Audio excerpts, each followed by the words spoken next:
Empire of Steel. This video is purely for entertainment and does not infringe on copyrights or laws. The rights to the novel and image belong to the original author. We do not claim ownership. Don't like waiting and want to listen to this fanfic in full now? Subscribe to our Patreon, where you'll find the best fanfics. Chapter 51 Soap. The workshop area officially started construction in the cold winter. Xiao Ming also managed to have more than 900 mouths to eat in his hands. In addition, the recruits had to enter the camp again. This time, there were almost 3,000 mouths to eat. Such continuous consumption of silver tails made Xiao Ming feel a lot of pressure, and at present, apart from business, he did not have any way to get rich quickly. Therefore, whether it is preparing his own business, or using the Wang family and Qin family to make money, this money cannot be waited for. After arranging the slave affairs, Xiao Ming went to the Wang family and talked about the issue with the barbarian trade. His Royal Highness, our Wang family dare not take such a big crime.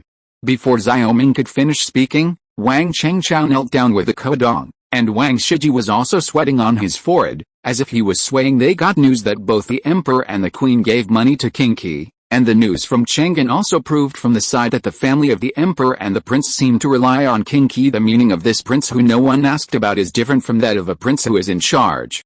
Before, they dared to bully Xiao Ming's ignorance, but now the power behind Xiao Ming forced them to carefully weigh the pros and cons. If Xiao Ming charged the Wang family with fornicating with foreign enemies because of this matter, the Wang family would probably be beheaded. Even if the Wang family is powerful, they are not afraid of King Qi, and the King Zhao army is not afraid. Then there are the emperor and the prince.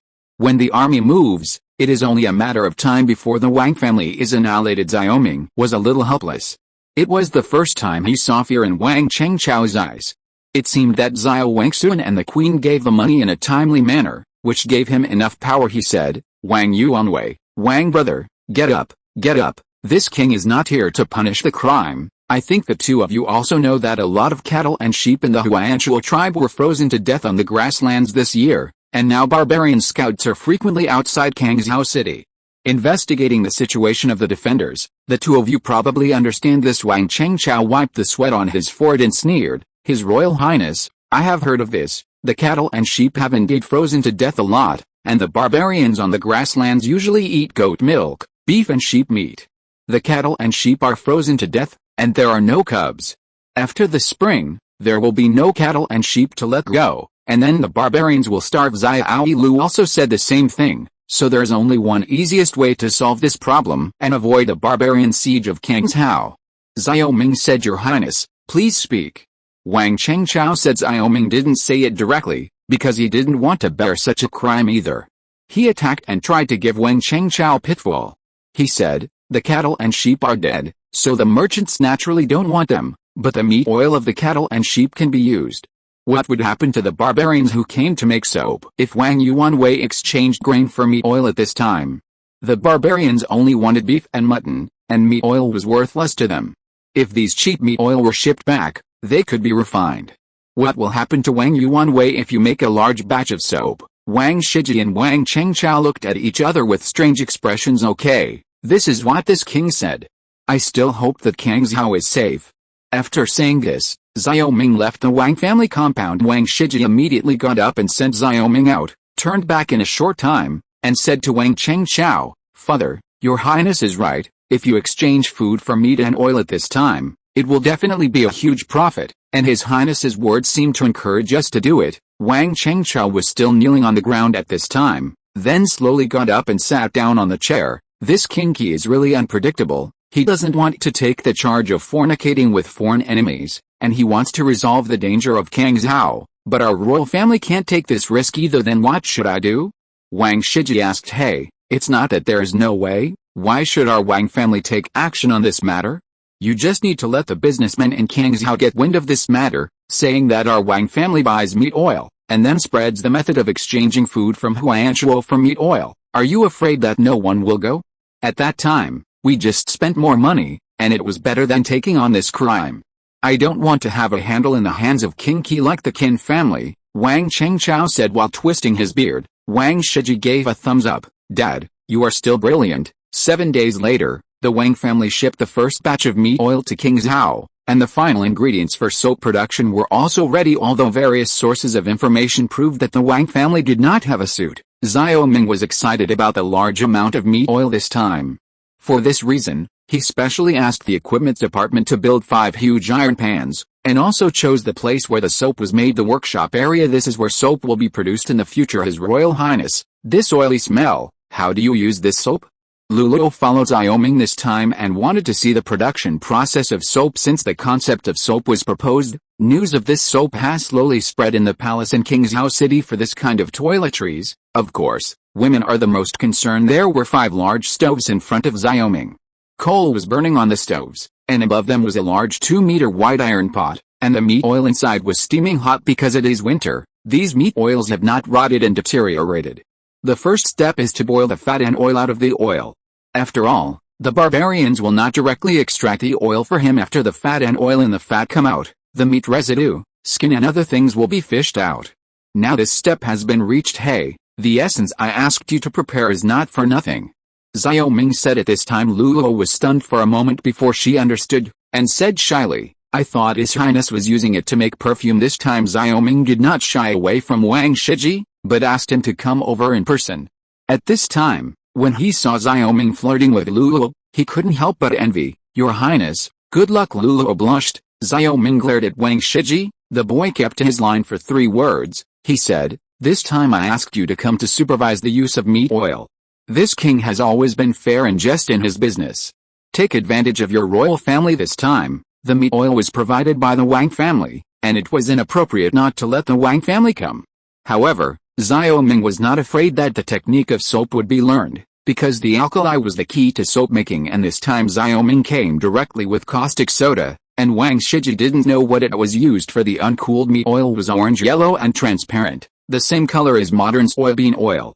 When the first pot of pure meat oil came out, Xiao Ming had someone pour caustic soda into it. At this moment, there was a chemical reaction in the oil pan, and soon the meat and oil became viscous, like tofu brain, and then he had people pour the essence into it and stir. When the soap in the frying pan was thick enough, he let 10 sturdy slaves hold the iron pan and pour the soap into the prepared big cube mold. After cooling down, the soap liquid turned into a large solidified square, milky white in color, very clean, and exuded a faint aroma. At this time, the slave in charge of cutting used a long knife to pull the soap out according to the square's twine, and cut the soap into standard small cubes. Chapter 52 The Butterfly Effect. Your Highness, is this soap? Wang Shiji's eyes glowed, and he reached out to grab one of the soaps. He had seen pancreas, but it was so dark that it was as clean and beautiful as soap, and pleasing to the eye. Wait, I can't move now. Xiao Ming reminded, the soap hasn't completely congealed yet, and we have to wait a day or 2 this time. Xiao Ming's method of making soap is basically the production method of handmade soap, and he did not fully adopt the technology of industrial soap making, because in order to speed up the coagulation speed of soap, the method of salting out is also needed. It's just that this method requires more precise control of the amount of salt. Instead, it's better to cool it down for 2 days. After all, the Wang family only needs 2 days to prepare the caravan and ships, so it doesn't waste time. Luluo also looked obsessed at this time, holding her hands in her heart, and her eyes seemed to have small stars twinkling. Chen Longwen was ordered to watch over the soap, and after 2 days, Xiao Ming came over in person and took part of the soap away. This part is to be sent to Chang'an. When this new product comes out, it will naturally be given to concubine Zhen for use, and at the same time, it will also allow the concubines in the harem to promote it to him. He knew very well that at this time, the popular fashion was driven by these concubines. Your Highness, how many taels of silver are you going to sell this soap to us? 2 days later, Wang Shiji came to Prince Qi's mansion to ask about the price of the soap.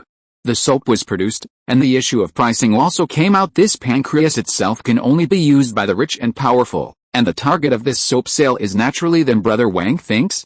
Xiao Ming is not stupid. In this kind of pricing, whoever opens his mouth first will suffer. First, Wang Shiji pondered, this pancreas in Chang'an City is only enough for the ladies in the palace. It is a tribute, and it is hardly sold in the private sector. In order to sell soap, Yudi specially asked people to ask. The price of the purchase in the palace is 25 taels of pancreas. Our soap is much stronger than pancreas, and it is also big. 1 piece of soap is enough for a month, so I don't think 50 taels of soap is expensive. 52 pieces of soap is definitely an exorbitant price in modern times, but the price of commodities is naturally not the same in different times. At this time, The soap at this time is basically equivalent to the modern Chanel and Dior, and even higher, so in comparison, the price of this soap is not expensive after all. What he sold to was the most powerful and wealthy group of people in Dayu country. Brother Wang's words are reasonable. In this case, how about this piece of soap for the king to give you 5 taels? Xiao Ming said 3 taels. Wang Shiji showed a pained expression. Your Highness, you are the 10 taels of the Qin family Zhu Qingxiao, and the Qin family Zhu Qingxiao can reach 1,500 altars in one shipment? Xiao Ming said. This time, 1,500 pieces of soap were produced at one time. Xiao Ming would be stupid if he made more than 3 taels of profit. Wang Shiji was speechless. Zhu Qingxiao only had several hundred altars at a time, and because of the food problem, Xiao Ming also strictly controlled the output. It's not like this soap wants as much as it wants. Even if the Wang family makes a profit, it will be more than a small profit. Wang Chengqiao and Wang Shiji have a good heart. In that case, I'll go back and discuss with my father, and then come back and report to His Highness. Wang Shiji didn't dare to answer Xiao Ming yet. After sending Wang Shiji away, Xiao Ming called Li Qian over. Our royal family's business cannot be monopolized by the Wang family and the Qin family, otherwise there will be a lot of dirty things in the long run. 50%, you ship these to the south to sell His Royal Highness. Why don't you take over the business of the 2 companies, so that the profits are all from our palace? Li Qian asked. Since he became the shopkeeper of the business, his psychology changed quickly, and he quickly entered the role of businessman. Xiao Ming said, nowadays, the 4 noble clans in Qingxiao are still very powerful. Whether it is the smooth passage of the government decree or the implementation of a decree on the field, they need their cooperation. A little profit seems to be at a disadvantage, but they will give benefits to this king everywhere for this benefit. Li Qian said, Xiaoguan understands. Let's prepare the merchant ship to go to the south. Xiao Ming nodded and watched Li Qian leave.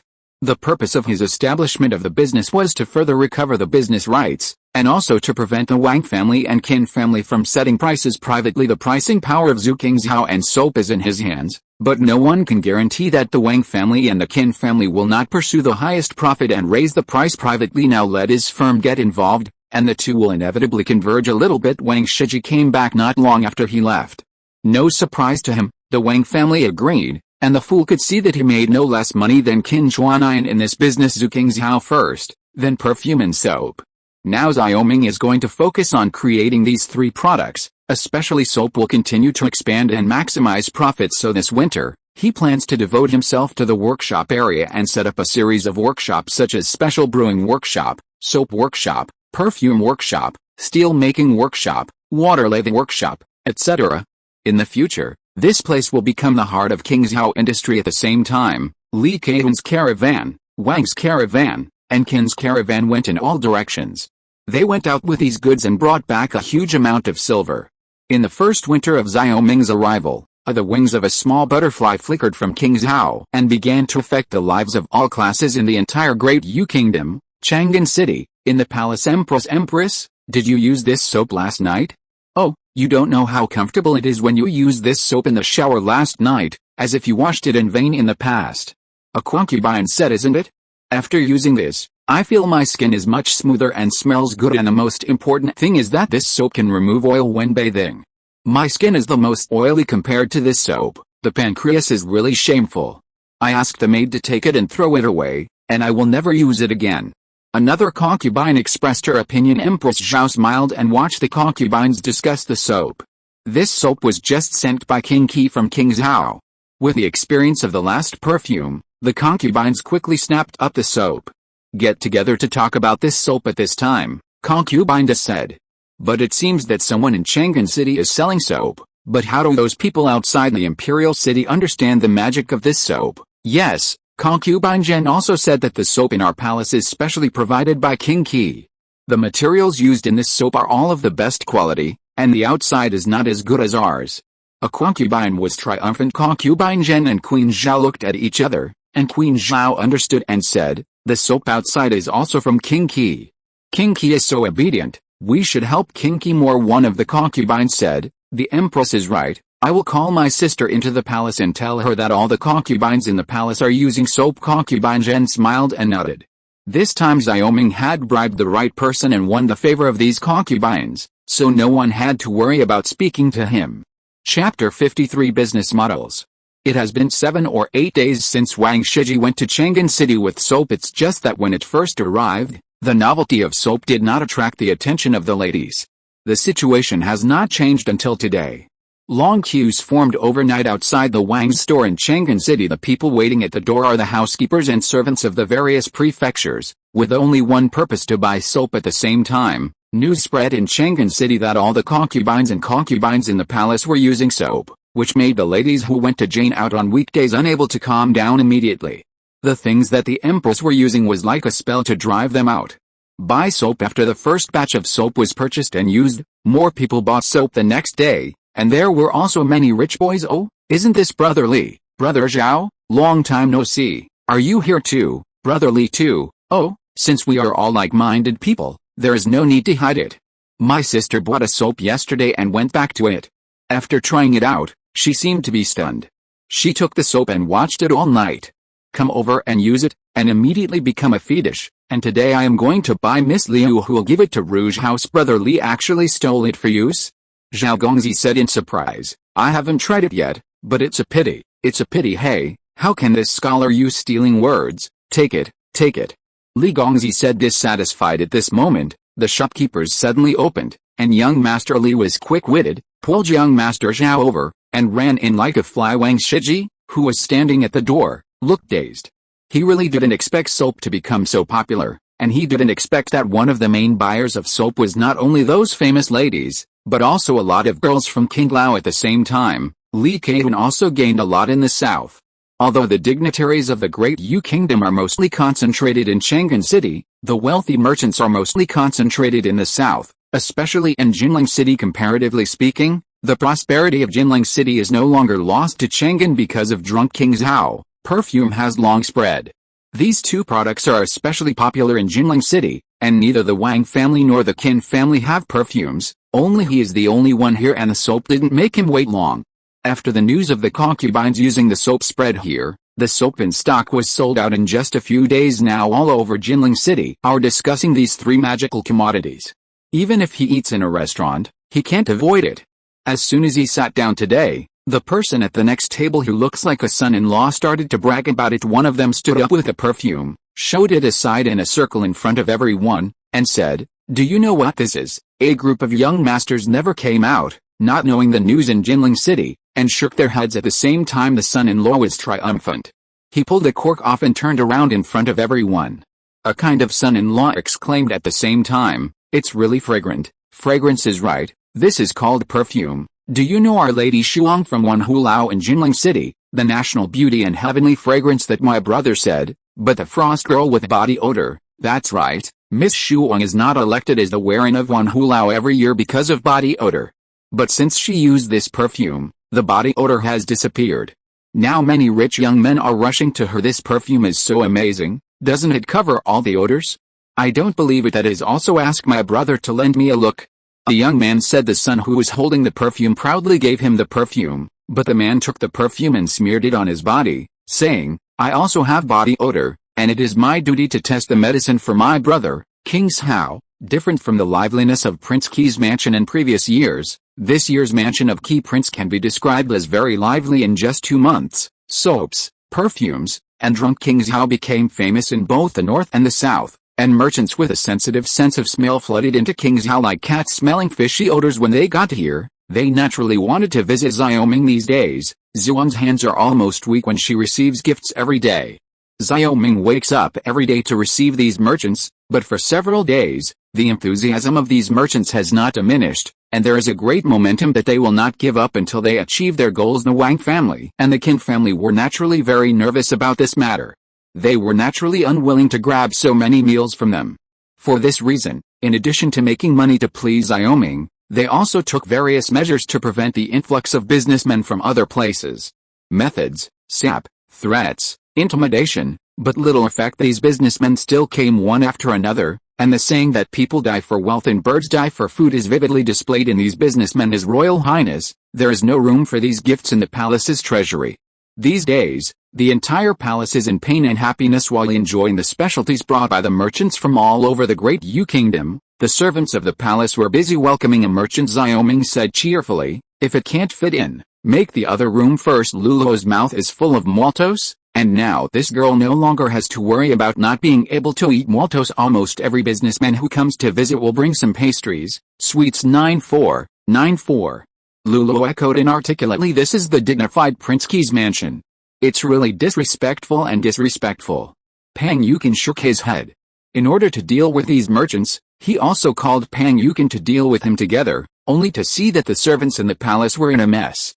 Pang Yukin preached again. Lulu shrank her head, and ran away with Esther's collar, for fear that Pang Yukin would scold her. Xiaoming comforted Pang Changshi. The people in the palace are also happy, so there is no need to stick to the details. Pang Yukin's face was serious. His Royal Highness, it's not that the officials are talking too much, it's just that your Highness has received so many gifts. How should those merchants reply? If your Highness agrees, not only the Wang family and the Qin family, but also your own business will be damaged. Changshi Pang has been thinking too much? We have to look a little farther. Xiaoming said. For Pang Yukin, who read only the Book of Sages since childhood, he despised businessmen very much because the merchants do not engage in production, they only take profits from the flow, and they are only profit-seeking. From the bottom of their hearts, he believes that the status of merchants and mullahs is the same. However, in the past 2 days, Xiaoming insisted on arguing with him several times through the huge knowledge in the technology library, which made him reluctantly accept that businessmen also have an advantage. Since Xiaoming received a gift from the merchant this time, he naturally has his own ideas. Just relying on the Wang family, the Qin family or his own firm seems to have monopolized the trade of 3 commodities and made a lot of money. In fact, this kind of thinking is very short-sighted because the combined strength of the 3 companies is limited. It is impossible to sell soap in the whole of Dayu in a short period of time, which causes Xiaoming to only sell a limited amount of silvertails with a limited amount of soap in a limited area. Instead, it is better to open up soap technology and let these merchants build workshops in Qingzhou to produce soap, so that the production of soap will be greatly improved and Xiaoming doesn't have to waste limited resources on the production of low-end industries such as soap, liquor and perfume. After all, he is a man who wants to conquer the Sea of Stars. However, there are conditions for this kind of technology to be open. First, Xiaoming's technology for this alkali is not open. He provides it exclusively, and the merchants are only responsible for the production of soap. Second, merchants can only set up workshops in Qingzhou and other states in his fief. The purpose of these 2 conditions is very simple. Just by selling alkali, Xiaoming can get a higher profit than soap production, and there is no need to spend labor to produce soap by himself. Instead, these people are used in the basic chemistry of 3 acids and 2 alkalis. Industrially, the second is similar to attracting investment, because the businessmen of Dayu Kingdom are on their own territory, and he does not provide alkali for soap workshops built anywhere else. With these 2 measures, Xiaoming can not only gather the strength of businessmen to develop the soap industry, but also make a lot of money himself. At the same time, the gathering of businessmen is also the beginning of Qingzhou's prosperity. As for the worried reactions of the Wang family and the Qin family, he was expecting them, because they still didn't understand some business models. When they talk to them by themselves, they will understand that this time it is a win, not a loss. Chapter 54 Business. The swarming of merchants made Qingzhou City unprecedentedly noisy, and the streets and alleys were full of merchants from other places. After waiting in Qingzhou City for 3 days, a notice was posted in Qingzhou, which made the merchants ecstatic. All merchants in Qingzhou can go to the patent office to receive the method of soap production. The details are explained in the patent office. As soon as the news came out, the businessmen immediately inquired about what the patent office was and where it was, and then rushed to the patent office opposite the governor's mansion. The businessmen were ecstatic, but also fearful. Just as Xiaoming thought, the Wang family found Xiaoming as soon as the announcement came out. Your Wang family can also build a workshop to produce soap. Xiaoming's words immediately left Wang Shiji speechless. At that time, your Wang family will produce as much soap as they want. Wang Shiji pondered for a while, and then said, "It's just your highness." As a result, the number of soap production has soared, and there are many soap merchants all over the world.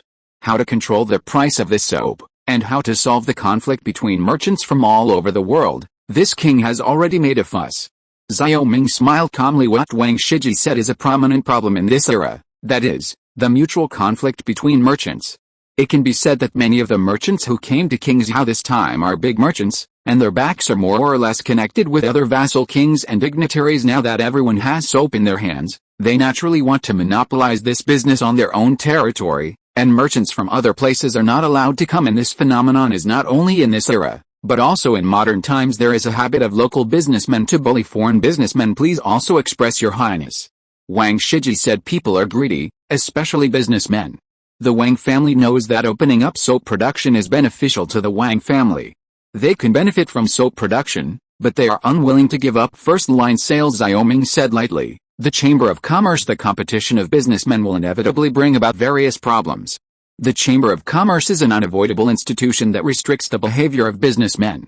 Xiao Ming's real purpose is to use the Chamber of Commerce to build Qingzhou into the commercial center of the Great Yu Kingdom. Wang Shiji naturally didn't understand what a Chamber of Commerce was, so Xiao Ming became a teacher again. The purpose of establishing a Chamber of Commerce is naturally to set commodity prices, divide their respective areas of interest, and at the same time scrape a layer of skin from these businessmen. But there are some purposes that Xiao Ming cannot tell Wang Shiji. What he can tell Wang Shiji is that the Chamber of Commerce will give him an exclusive area to sell soap, but the Wang family will probably have to spend some money to buy it after sending Wang Shiji away.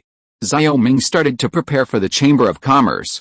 All businessmen involved in soap production this time must join the Chamber of Commerce and be included in the management, otherwise the patent department will not provide technology. In the patent department, businessmen who came to consult also came into contact with the concept of chambers of commerce. Brother Chen, this King Key is interesting.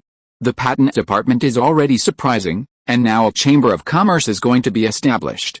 A businessman said with the technical information given by the patent department. The businessman on one side had a big belly and said in a slow voice, it can only be said that this King Key is not simple, we can't underestimate it, but no matter what, we have a letter from King Wei to King Key in our hands, and King Key will take care of us. After all, King Wei and King Key are neighbors. That's right. Butler Jin just said that King Key will summon all the merchants tomorrow to discuss the matter of the Chamber of Commerce. We just need to wait for it to change, but it is said that this time King Qian, King Li of Chu, King Liang of Zhang's family are a few. All the merchants and merchants under the command of the feudal kings have come, and the situation is not optimistic. Brother Chen said that, not to mention the different surnamed vassal king, there are also many merchants under the command of the princes. He looked towards the patent department's courtyard. The merchants gathered in twos and threes. Jin is both a wealthy giant. The next day, just as the patent department said, Xiao Ming summoned nearly 1,000 businessmen who came to Qingzhou in the governor mansion for the sake of soap profits. No merchants are absent. Sitting in the residence of the governor mansion, Xiao Ming looked at the group of merchants with a smile. Many of these businessmen and merchants brought letters from either vassal kings or ministers. The meaning was very clear, just to let Xiao Ming take care of them. To Xiao Ming's surprise, there were letters from several princes and princesses. However, the people who wrote these letters probably knew that this letter was like waste paper to Xiao Ming. After all, Xiao Ming's arrogant and surly character in the past was not just talking about it, but they were just giving an explanation to the merchants under his command at this time. The merchants below were either triumphant, frowning, or whispering. Although they had strong backgrounds, they were still low-ranking merchants and did not dare to be rude to Xiao Ming. I've called everyone here today, and I guess it's clear to everyone that it's for the business of the Chamber of Commerce. When the merchants arrived, Xiao Ming took a sip and began to talk about the business of the Chamber of Commerce. I also ask His Royal Highness King Qi to make it clear. A group of merchants said in unison. Xiao Ming eloquently said, everyone must have come to Qingzhou this time for soap, drunk Qingzhou and perfume. The purpose of this Chamber of Commerce is to purchase these three products fairly for you to sell. As soon as these words came out, the merchants below immediately became restless and agitated, and one asked, Your Highness means not only to open up the production of soap, but also to open the production of perfumes in this drunk Qingzhou. No, perfume in Zhu Qingzhou will not open technology for the time being, but those who join the Chamber of Commerce will get the right to sell. Xiao Ming responded, that's not bad either. Great, it's not in vain. The merchants were immediately excited. Xiao Ming continued, this is the purpose of the Chamber of Commerce. All the people of the Chamber of Commerce can freely buy and sell the commodities opened in Qingzhou in the future, but while enjoying the convenience. The Chamber of Commerce also has its own rules. Then Xiao Ming transmitted the rules of the Chamber of Commerce through the technology spar. One of the clear stipulations is that the sales area of the goods in the Chamber of Commerce must be obtained from the Chamber of Commerce at a fair price. All the goods of the Chamber of Commerce are priced by the Chamber of Commerce. The Chamber of Commerce will set up an arbitration division to arbitrate the malicious competition of businessmen under the Chamber of Commerce. These brand new ideas are transmitted through the technology spar, which makes these businessmen who come here feel like they are enlightened, and a brand new business structure makes these businessmen amazed. I think you should understand by now that this is the map of the Great U Kingdom. On the map are all the prefectures and counties of the Great U country. The auction of the management rights will take the state as a point. Now this king will give you time to think. Joining the Chamber of Commerce will get huge profits. Those who are unwilling to join the Chamber of Commerce leave King Zhao. The right to choose is in your hands, and this king will not force it. Xiao Ming finally said. For businessmen, you look at me and I look at you. For them, it does take time to think. If you're listening to this novel on a channel other than Fanfic World, it means they downloaded and uploaded it without effort. We cordially invite you to visit our channel, Mundo Fanfic Novelis. There you'll find the original version of this story and you can explore many other novels of various genres. We're waiting for you to immerse yourself in a world of incredible novels. Chapter 55 Huge Transaction. Brother Han, what do you think about this Chamber of Commerce? After Xiao Ming summoned, in the Wei family restaurant in Qingzhou, the merchant sat at a table in 2s and 3s, and the second shopkeeper in the restaurant was busy with his feet not touching the ground. The arrival of the merchants made the business of the restaurant busy. It can only be said that King Qi is really scheming. As a result, although King Qi is in Qingzhou, he controls the merchants in the world. All merchants who join the Chamber of Commerce must follow King Qi's horse. The merchant surnamed Han said, Brother Han's thoughts are also what I think, but King Qi relies on wine, perfume and soap. If we don't join the Chamber of Commerce, we will gain nothing, but if we join, we will have to listen to King Qi's mercy and spend big money to buy the original. How about selling the fiefs that belong to King Yan? Why don't you threaten King Yan with banning sales? The man said no. King Qi won't care that King Yan prohibits other merchants from buying and selling, because his own merchants will sneak in these three things for the sake of money. Then King Qi won't lose much, but you and I will be less. I made a lot of silver taels, said the businessman surnamed Hanso. I can only join the Chamber of Commerce. The man said, King Qi's trick is brilliant, there is no other way. The businessman surnamed Han sighed as the two discussed. Other businessmen were also discussing the matter of the Chamber of Commerce, and they found that they could not restrain King Qi on this matter, just like the purpose of the final discussion between the two. So for the auction the next day, the merchants who came to the governor's mansion the day before yesterday still came. They searched for their hometown on the map of the Great U Kingdom. Although they felt aggrieved, they still had to spend money to buy the sales area of their hometown, and if the money was less, I am afraid they could only produce soap at a glance. From yesterday, Xiao Ming also went to the governor's mansion today. At the same time, Pang Yukin, Li Kaiyan, Jin Dafu and others were all there. If today's event is successful, the Qi Prince's mansion will earn a huge amount of money. His Royal Highness, the map of the Great U Kingdom is quite well drawn. Seeing the map of the Great U Kingdom hanging on the wall, Pang Yukin's eyes filled with admiration. On the outline of the Great U Kingdom, the locations of the states are clear, and the specific mountains, rivers are also presented. He has never seen such detailed drawings. It's just something you can easily find. Xiao Ming smiled. Today is the turning point of King Zhao's development.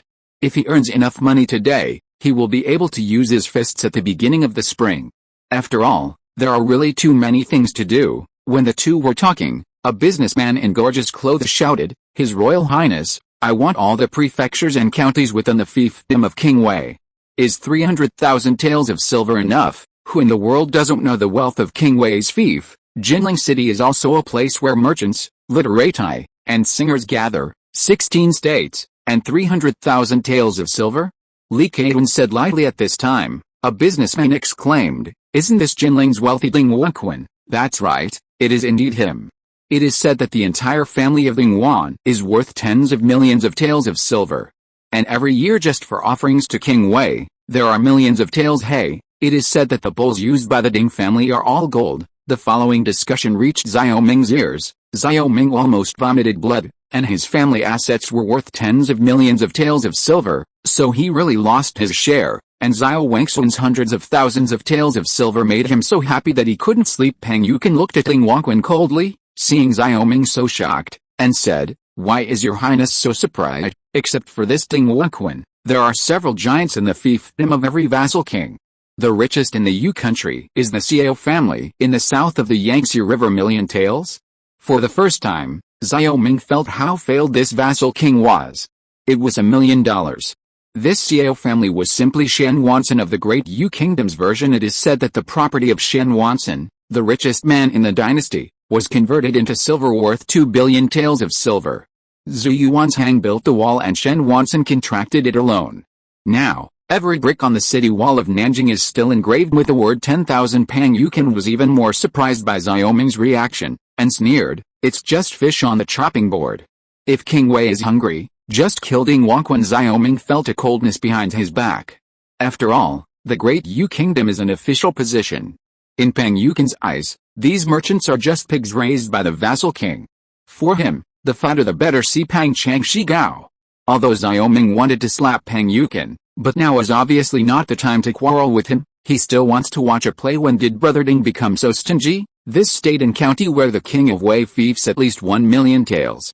If Brother Ding doesn't want it, how about giving it to me, said a businessman. Ding Wanquan was not tall, with a short stature, but his skin was very white, and the beard on his mouth was particularly conspicuous. He looked at the speaker and said, "It turned out to be Brother Han. It is said that Brother Han is now the #1 tycoon under King Yan. It seems that it doesn't. Brother Ding has passed the prize. We are still doing business." The businessman surnamed Han looked at Xiao Ming. "Your Highness, I am willing to pay 1 million taels of silver to buy the right to sell King Wei's fief." Ding Wanquan's face suddenly looked a little unsightly. The 300,000 is indeed small, but 1 million is too high. The fiefs of King Wei and King Yan both occupy the rich and prosperous land in the south of the Yangtze River and are adjacent to each other. There are naturally some contradictions during this period.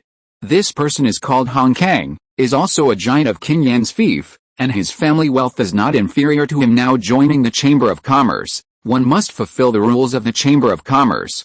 If Hong Kang bought it, he would not be able to explain it in front of King Wei. He gritted his teeth and said, "I'll pay 1,300,000 taels this time." No one of the businessmen raised any objections, and they were not stupid. If they were raising prices, even if they won the management rights, how long would it take to recover the cost? Hong Kang also did this on purpose, and he couldn't help laughing at this moment. Xiao Ming watched from the sidelines. These businessmen came from all over the Great Yu Kingdom and represented different interest groups. He had a wicked smile on the corner of his mouth with the beginning of Ding Wanquan. The following fiefs such as King Yan and King Zhao are basically monopolized by the local giants, and the rest of the area is the royal place. These places have become the most fiercely contested places, especially Chang'an. There are 10 businessmen operating together. This was one by Weak Merchants United, basically equivalent to a joint venture model, in which both the Wang family and the Qin family were present, and it seemed that they were excluding foreign merchants, and the two coincided in one day. The cake of the Great Yu Kingdom was all divided by the merchants who joined the Chamber of Commerce, and Xiao Ming earned a total of 7 million taels of silver except for the largest $2 million transactions. There are basically no silver taels auctioned in other places, because these places do not have the wealth of Jiangnan, nor the concentration of powerful people in Chang'an, and even some places. No one wants it at all. Xiao Ming's business model, which is very common in modern times, is basically equivalent to recruiting local agents, and he is the largest agent. The management rights of each state are auctioned, and the next step is to buy land and build workshops in King Zhao, and the growth of King Zhao's wealth has just begun. Chapter 56 Dividing the Spoils. After the auction of agency rights in various states and counties, a group of merchants dispersed at this time. Pang Yukin stood in front of Xiao Ming, showing a rare smile on the ground for the first time, and said, "Congratulations, Your Highness, Hexi. Your Highness has received 7 million taels of silver this time, which can be said to be gratifying." Jin Dafu and Li Keitun also showed ecstasy. "When did the whole King's house see so much silver?" Jin Dafu said, "His Royal Highness, now that we have this silver, our mines, workshops, and manors can all move at the same time already. Yes, there is also a shipbuilding workshop. Zhang Liang is very short of money to build ships, and the caravan is in urgent need of large ships." Li Keitun said from the time it was difficult to take out a few thousand taels of silver, and now he has 7 million taels of silver in his hand. Xiao Ming suddenly felt like a nouveau riche. However, when he remembered that only a merchant under the King of Wei had more money than himself, he suddenly became discouraged.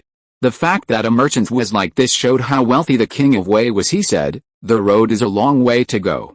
I will search up and down. This is just the beginning. As long as you all work together with this king believes that our fief will not lose to King Wei. Pang Yuken glanced at Xiaoming in amazement. The last time Xiaoming's work in a guest had already surprised Pang Yuken. Now Xiaoming casually said, the road is long, and I will go up and down to seek it out is also unique. He couldn't help but Qi Wang's senses changed a little for him. Xiaoming can also belong to the category of scholars, and he is also of the same kind, and his sense of identity is naturally higher. But I agree, what needs to be done has to be done, he said. His Royal Highness, the spring will start in a month, the production team's cattle and tools are still incomplete, and the money in the King's Hao treasury is not enough. His Royal Highness, the same is true for the old slaves' mine. 100,000 taels of silver to buy slaves and build a mining area will not be enough soon. Jin Dafu sighed. Chen Wenlong and Li Kean handed over at the same time. Xiaoming immediately raised his hand to the two of them. No need, this king understands. No wonder everyone is smiling. It turns out to be thinking about this king's money. The four of them laughed at the same time, and Pang Yuken said, Your Highness, you can't do anything without money. Now Your Highness is a talented person and has earned a lot of money. I naturally admire it in my heart. It's just for the long-term plan, and this money should be used on the fief. It is. Xiaoming smiled bitterly. It seemed that the money could not be saved before it was hot. He said, That's it. Tell me how much you need. The four of them were delighted. After discussing and calculating, Pang Yuken took 1 million taels to replenish the King's Hao treasury. Jin Dafu allocated 1.5 million taels to build a mine, and the equipment department used 2 million taels for the construction and procurement of the workshop area. Production, the remaining 2.5 million taels plus the ones sent by Xiao Wangxuan, had a total of 3 million taels. With a stroke of his pen, Xiaoming directly gave 2 million taels to the shipyard. As the saying goes, a 10-year army and a century-old navy. Xiaoming does not care about money at all when it comes to shipping. The Great Yu country is just a market, and the Great Yu country is just a corner of the world. The real big market is the overseas market. Occupying the overseas market, the market can control wealth. After the splitting of the spoils, the four of them went back separately. It was no longer worthwhile to have money in their hands. They were ready to let it go. For Xiaoming, he is not distressed about silver, because according to modern economics, spending a lot of money on his fief can stimulate the economic development of the fief, which is to stimulate domestic demand, and these benefits will eventually fall on the common people. On the body with the remaining banknotes in his hand, Xiaoming happily went to the palace. This auction finally made him a little richer. Now, should he think about improving his personal life? For example, go to a green building, chat with a Warren, and other entertainment activities. All the way, Harazi kept imagining whether the Warren in the Great Yu Kingdom was a beautiful movie star, when suddenly there was a rush of hooves. Xiaoming turned his head and saw Lu Fei rushing towards him on a horse. His heart tightened. In this case, Xiaoming had to worry. Although Lu Fei was also his close minister now, apart from Jin Dafu, Xiaoming could not have 100% trust in others. After all, to him, these belonged to outsiders, and it took a long time to build trust. When Lu Fei rushed over, he couldn't help being a little nervous, and the shadow of the assassin was still haunting him. His Royal Highness. Lu Fei only restrained his horse when he rushed in front of Xiaoming, dismounted, and Lu Fei looked aggrieved. I heard Pang Changshi say that His Highness has made a lot of money this time, a total of 7 million yuan. The two giants, the Governor Mansion, the Department of Equipment, and the shipyard have all received a lot of money. Why did His Highness forget the King's Hao army? Isn't the King's Hao army raised by your own mother? Xiaoming really wanted to slap Pang Yuken to death now. He said why. Pang Yuken showed a mysterious smile when he left. It turned out that he was waiting for him here. He took out the remaining silver notes from his arms, and Xiaoming handed the money to Lu Fei. His heart was bleeding. Who said, it's just that this king is going to hand it over to Captain Lu. This is the rest. 1 million taels are all given to you. This King's Hao army king has always attached great importance to it. Lu Fei was overjoyed with the silver. Since he came to the King's Hao army, the King's Hao army has never been really rich. He smirked and said, thank you, Your Highness. Xiaoming waved his hand, and Lu Fei got on the horse and went back happily. Hey, after decades of hard work, one move back to before liberation. Xiaoming returned to the palace. Indigestion in the palace. Aster was directing the housekeeper Ding to tidy up the vacant room and put the gifts sent by the merchants in. Seeing this, his mood suddenly improved. He has been frugal for the past 2 months, and now he can at least improve his food, because he has seen a lot of vegetable oil, beef, venison and other food in it, and the others are some ginseng, snow lotus, silk satin, pen and inking stone, jade, porcelain, gold and silver utensils and other luxury goods in Chongqing. Seeing Xiaoming coming back, Luluo came over happily. His Royal Highness has received a lot of gifts this time, enough for our palace to spend some time. No. There are some merchants who are hiding silver in gifts. Ziwen walked over gracefully and gave the silver note in her hand to Xiaoming. Xiaoming took it over and looked at it.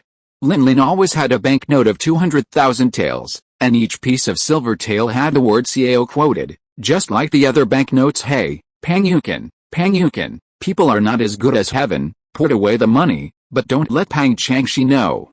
Xiaoming reminded Aster understood and smiled lightly. Pang Changshi must have taken all of His Highness's money. Xiaoming nodded. In fact, he understood Pang Yukin's mind. He wanted Xiaoming to spend his money on the right path, so he didn't blame him. However, hiding some private money does not violate the principle, and it is necessary to improve life. Chapter 57. Chang'an. With the return of businessmen from Qingzhou, Xiaoming established a chamber of commerce, auctioned soaps and perfumes in various prefectures and counties, and the news of drunk Qingzhou's sales rights also spread in Dao. As the political center of the Great Yu Kingdom, the dignitaries living here have always been particularly sensitive to this matter. Second brother, why didn't I see that seventh had this ability before? Outside the city of Chang'an, the second Prince Xiaoju and the sixth Prince Xiaomu, all dressed in military uniforms, were riding on horses behind the two. Hundreds of guards, servants, and servants accompanied them, and in front of them, dozens of sturdy hounds ran back and forth in the woods. Looking for prey, Xiaoju held a bow and arrow in his hand, and patrolled the hunting grounds with his eyes. Hunting has always been his favorite thing. Hearing the sixth prince say this, he smiled disdainfully. It's just some cleverness, and he hangs around with these despicable businessmen all day long. Sure enough. It's a bastard. Ha ha ha. Second brother Gao Jian, no matter how much this old seventh is tossing, he is just a cheap embryo. He, concubine Zhen, is only the daughter of a seventh-rank county magistrate. He thinks that he can fly on the branches and become a phoenix when he climbs the crown prince. People are easy to laugh at. Xiaomu laughed. Xiaoju sneered again and again. Gao Zhi. He, the sixth brother, thinks too much of the queen and the crown prince. In my opinion, the queen is desperately ill and goes to the doctor. Just giving 100,000 taels of silver is different from sending beggars. Hey, second brother, isn't this King Qi just a beggar? Xiaomu and Xiaoju looked at each other and suddenly laughed. At this moment, a small deer emerged from the woods under the siege of hounds. Xiaoju immediately bent his bow and shot an arrow, and said, "Sixth brother, would you like to race the deer with me?" Xiaomu was stunned. The intention of competing for the deer was the same as competing for the world. He reined in his horse and swung his whip and said loudly, "Second brother, when you ascend to the throne, why don't you catch the idiot of the old seventh and throw it in this hunting ground? Then hunting is really fun." Well, yes, plus a prince. A vicious look flashed in Xiaoju's eyes, and he shot an arrow at the fawn who was running away in a pool of blood. The third prince, Xiao Zhen, was reading a secret letter from King Zhao in the royal time mansion. The minister of household, Li Zhuangzheng, stood beside him, and also glanced at the contents of the letter. Li Zhuang said, "His Royal Highness, the fourth prince is wise, but this time, he won't lose the rice HMPH. He deliberately framed the assassination of King Qi and King Zhao and put the blame on me. He just wanted to use it to force King Qi to fight against me with him. Unfortunately, King Qi didn't make a statement about it. He seemed to be the same as King Wei back then. I don't want to be involved in the battle for the throne." Xiao Zhen said. Li Zhong frowned. This King Qi is strange. If he used to tell the emperor, he would investigate the matter thoroughly, but this time he didn't make a sound. But now he is mixed up with a group of merchants. Perhaps this old seventh may be a smart person who wants to learn from the King Wei of the past. Xiao Zhen smiled. Since this is the case, why don't your highness write a letter to King Qi to explain this matter, so that King Qi doesn't feel bad about us? Li Zhuang said. Uncle, it's not time yet. Let's observe King Qi for a while. If it's available, it's a good idea to seize the opportunity to take advantage of this matter. Besides, King Qi's fief is too far away to quench his thirst. Li Zhong nodded. The emperor praised you for being resourceful and prudent, as expected, but you can't rely on it. Now the post of governor of Chang'an is vacant. If you think of a way to win, the Huban Wei in Chang'an City will be under your control. I'm afraid it will be difficult. The prince is very tight on this, not to mention there are other princes. Xiao Zhen's expression was solemn. Mastering Hu Denwei was equivalent to adding another army to Chang'an, and no prince would give up easily in King Kang's mansion, which is 3 streets away from King Tai's mansion. The 4th prince is also discussing the matter of Hu Denwei with his ministers, but he is surrounded by people with the surname of Zhang, and they are all ministers of the humorous in the court like the princes. They knew very well that the battle for the throne was just a battle between the clansmen behind the prince's Zhao family, the Tai king's Li family, and he represented the Zhang family. Satter, I persuaded you not to resort to dangerous tactics at the beginning, but now what? King Qi not only did not pursue the matter, but he alienated us, and the prince are close relatives. Xiao Sei smashed the news from King Zhao. HMPH, as long as King Tai doesn't get any advantage, it doesn't matter who Xiao Ming goes to. Besides, Xiao Ming is just an unimportant person, and he is also an unimportant person. No problem. No, I have a different opinion on Xiao Ming. Since the assassination has passed, this Xiao Ming has changed his personality and vigorously rectified the thief. Maybe he will be a good helper in the future. Zhang Hongwen said. He is the minister of the Ministry of Works, unlike the others, was very interested in Xiao Ming's strange craftsmanship. The 4th prince suddenly shook his head and sneered. In the future? We can't wait until that time. How many years can the father's body last? Zhang Hongwen was silent in King Zhao at this time. Xiao Ming did not know the influence he had brought to Chang'an. He was just down to earth step by step to build the industrial and agricultural foundation of King Zhao because Chang'an was just a distant place for him, a place where even a carriage took 10 days and a half months. Since giving the silver to Pang Yukin and others, Xiao Ming has been staring at the governor mansion, the shipyard, the workshop area, the mine and other places all day long. Pang Yukin took the money. In addition to distributing the arrears to the officials, the rest was to discuss with Xiao Ming the construction of water wheels in various states. His Royal Highness, what kind of water wheel is this? I've never seen it before, and there are no pedals on it? Pang Yukin wondered when Xiao Ming drew the structure of a water wheel. The water wheels in Dao Kingdom are still at the level of human-powered water wheels. Most of them are drum carts. This drum cart looks similar to the shape of a modern Ferris wheel. It relies on people to step on it to draw water from the ground and send it to the cultivated land. Xiao Ming said, this is called a bull-powered overturn. Using bulls to pull, of course, no one is needed. Pang Yukin looked incredulous. Xiaoguan has never seen Lila's overturned car. How could His Highness do that? Hey, that's because this king is much smarter than you. Xiao Ming ran on Pang Yukin, and Pang Yukin immediately stretched his face. Paper talk about soldiers. Since your highness said this, it is better to let the craftsmen make it for the lower officials to see and see a bit. This is not easy. With the capabilities of today's equipment department, it can be built in just 5 days. Xiao Ming said to himself. In fact, this kind of bull-powered tipper already has the principle of modern gear motion. The structure is a parallel circular wooden gear plus a vertical circular wooden gear connected to a wooden conveyor belt similar to a crawler. There is a vertical shaft in the middle of the parallel gear. The cow pulls the shaft to drive the parallel gear to rotate, and then the vertical gear also rotates. There is also a shaft in the center of the vertical gear. This shaft is connected in parallel with a small vertical shaft. A wooden gear is placed, and this gear will drive the transmission of the crawler, which will continuously irrigate the water from the canal to the ground. Chapter 58 Workpoint System. 5 days later, a set of sophisticated bull-powered overturners were built in the equipment department. Pang Yukin was stunned when he looked at the overturned car in Xiao Ming's mouth. At this time, the overturned car driven by 3 gears of different sizes was pulled by a farming ox and continuously transported water from the Zhaoqing River to the shore, and because the 2 cows were pulling, the crawler track Xiao Ming said was very wide, and the water tank on the crawler track was also very deep. It could lift a large amount of river water at one time, which was several times more effective than any water wheel he had ever seen. Pang Yukin was born in a scholarly family, and his ancestors were officials, but he was only a small official in the county, and he was not a noble family since he was a child. He has studied poetry and books hard, followed the instructions of his ancestors, and took it as his duty to assist the Lord of Ming and stabilize the country. It's just that he has been an official in Chang'an for 10 years, and his expectations have gradually turned into disappointment. Today, the officialdom of the Great Yu Kingdom is controlled by the clans and gentry. If the officials who have no backers do not depend on the prominent family, they will have no future. Even if they have the talents of the world, They will only be placed in dispensable positions. Although the emperors of the past dynasties did not cut off officials, but today, the status of officials has not been as good as before.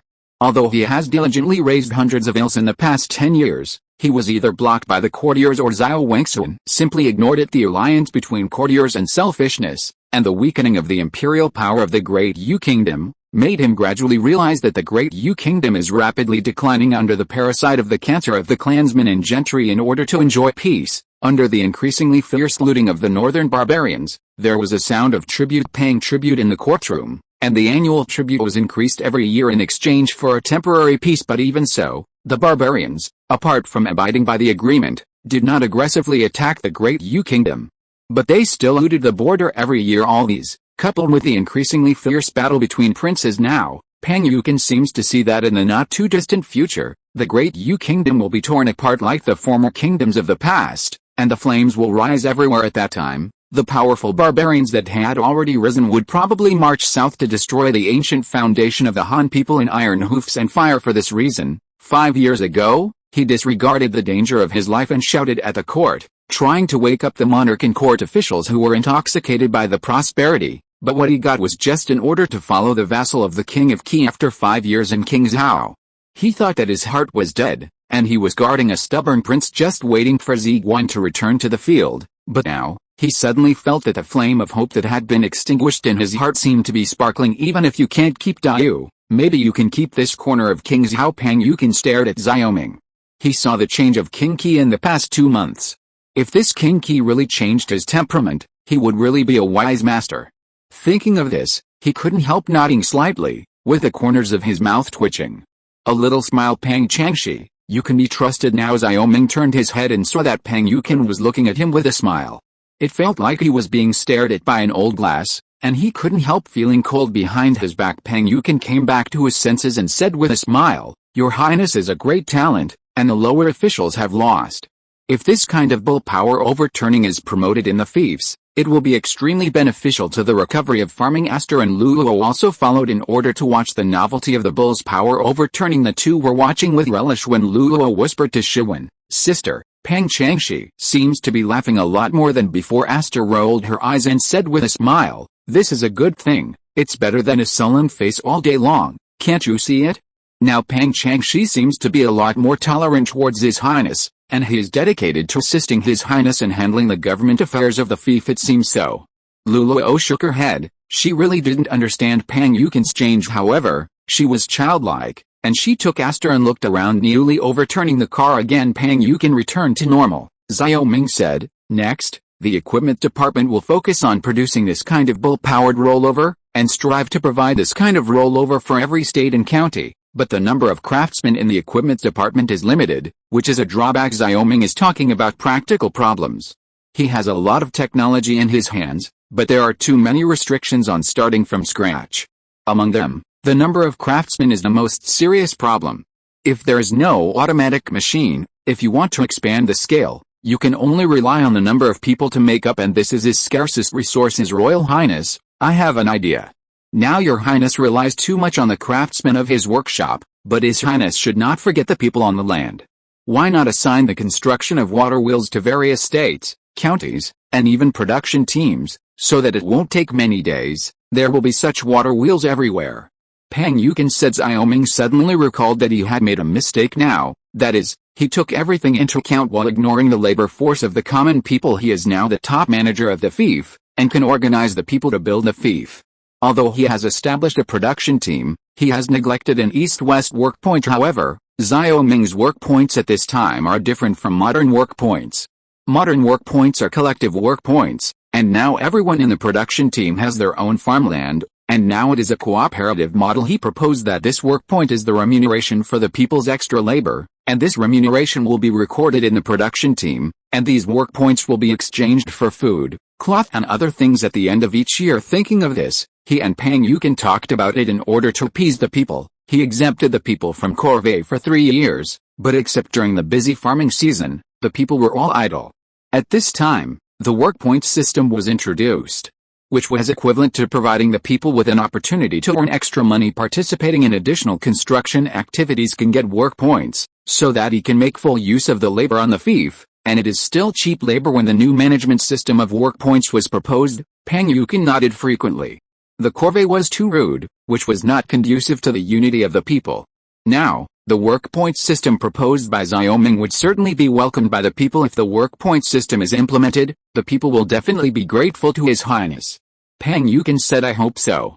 Now Xiao Ming's position is destined to need to grasp the people's hearts. Only by consolidating the people's hearts can he be a vassal king, and the fief is for the money to pay for the work points. Xiao Ming never thought of looting it from the common people. From the establishment of the Chamber of Commerce, he set a strategy of rejuvenating the country through commerce and industry. Now the people on the fief only need to engage in agricultural production with peace of mind and cooperate with the fief infrastructure construction.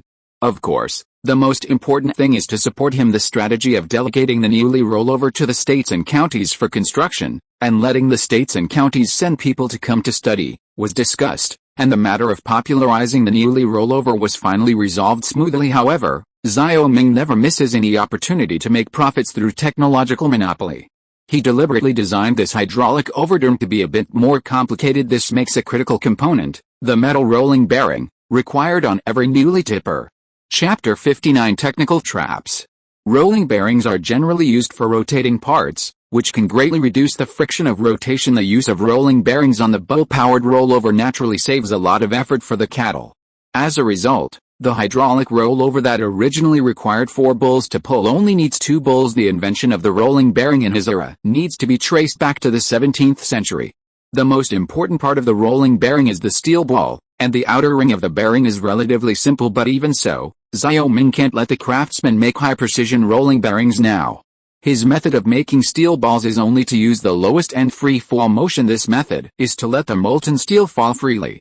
In the process of falling, the molten steel will naturally form a spherical shape like water. Below the molten steel is cooling water, and the molten steel falls into it and quickly cools into steel balls. The steel balls produced by this method have different sizes and surfaces.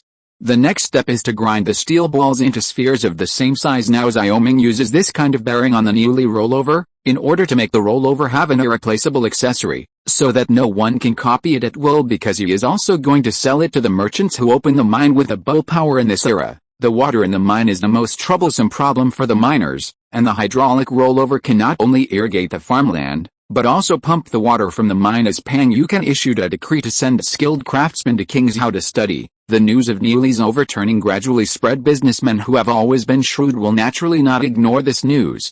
In fact, because Xiao Ming has tinkered with things one after another, now business people are very concerned about any troubles in King's Hao, and they hope to seize business opportunities before others. Of course, Xiao Ming didn't hide it, and directly asked the equipment company to roll over Niuli and place it on his field for a live demonstration. His Royal Highness, this water wheel is really good. The water pumped this day can be worth the 10 days before. Naturally, the local nobles in King's Hao were the first to learn the news. Wang Shiji and others found the water wheel after only 1 day. Moreover, this kid is very cunning, and he also brought a servant, but Xiao Ming only glanced at it and knew that this person must be the top carpenter of the Wang family, because it was only from the rough palm of the man and the surprised look at the water wheel that he could see it wrong. At least 12 days. Xiao Ming said to himself that although this kind of bull-powered overturn still uses bull force, its power is basically equivalent to a modern small electric water pump. If the cattle are continuously replaced to work continuously, the amount of irrigation is very considerable. Qin Mu has already returned from Chang'an. This time Wei Qing and Sun Dong are also here, and the 4 self-proclaimed ones are all here. Since a large number of non-local businessmen have poured into King's Hao, the 4 of them have been more attentive to Xiao Ming. 12 days. Qin Mu exclaimed, looking hard at the structure of the overturned car and making a secret note. The same goes for Sun Dong and Wei Qing. This time the 4 auction houses of the Chamber of Commerce were squeezed out by Xiao Ming. Now they all want to save as much as they can. And unlike soap, this rollover is obvious here. Xiao Ming laughed secretly, but he didn't reveal it. He couldn't hide the overturning. Now he can only say that if someone else can make it, he can only recognize it. If he can't make it, he can make a profit using the patent department. He can control no one in the fief to dare to copy, but he cannot control the rest of Dao Kingdom. The 4 of them looked at it for a while, chatted with Xiao Ming for a while, and went back separately. His Royal Highness, these 4 are obviously stealing their studies. Luluo said contemptuously. Xiao Ming smiled lightly and said, hey, just steal it if you steal it. It's not certain whether you can learn it or not. After he finished speaking, he turned to look at the fields along the Zhaoqing River. Lu Fei's winter conscription had ended. Of the 5,000 recruits, 3,000 stayed in Qingzhou, and the rest were assigned to other states and counties. Lu Fei's heart was also strengthened because he got 1 million taels of silver. He still did not stop recruiting in the spring. He discussed with Lu Fei and planned to recruit another 5,000 people and control the fief's army to 13,000. If there is enough food in Qingzhou in the coming year, it will only consider continuing to recruit among the new recruits. Xiao Ming asked Lu Fei to try his best to select some fishermen's children along the coast. Naval construction is not an overnight thing. Just finding a direction in the sea is a problem in this era. The so-called sailing is basically a Shanghai ship that travels along the mainland, so as not to lose its way, and Xiao Ming selected this group of people specifically to cultivate a generation of people who know how to sail. Now his plan is being realized step by step according to the plan, such as the construction of the core. Now, on his farmland, recruits are pulling oxen to reclaim the land, and hundreds of oxen are busy pulling plows in other uncultivated places in Qingzhou. Lu Fei was also busy reclaiming the land with his soldiers in order to allow the construction corps to quickly settle the fields. This time Xiao Ming equipped the corps with the best farming tools, not to mention the sufficient farming cattle. This cattle overturned is also the first time to deliver. He is counting on the granary of the fief to be full in the coming year. Lu Luo followed Xiao Ming's gaze and said with a smile, "Your Highness, this is the first time I have seen a soldier like this." Xiao Ming tapped Lu Luo on the head. "Follow this king. What more things did you see for the first time?" After walking around the cultivated land, Xiao Ming checked the situation of the reclamation, and then went to Qingzhou City with Lu Luo. At this time, there is still snow on both sides of the official road leading to Qingzhou, and the cold of winter has not yet faded away, but spring is not far away, and it will be a season full of hope. Like his fief, it is a place of hope. After 2 or 3 months of busy work, he tinkered with a lot of commodities that Dai Yu did not have. These commodities are also expanding their influence and bringing him continuous profits, but the road ahead was unknown, and he did not dare to relax at all. Born in the royal family, sometimes you can't help yourself. If you don't go forward, you will be behind the abyss. Entering Qingzhou City, the rushing businessmen from other places made Xiao Ming smile. Now he has at least taken the first step. Next, he will attract more businessmen to buy land and build workshops in Qingzhou. Then the commodities produced from Qingzhou are continuously transported to various places in Dayu, bringing huge profits. In order to achieve this goal, he also needs to come up with more products that attract merchants. In Xiao Ming's eyes, perfume, soap, and liquor are just the lowest end ones.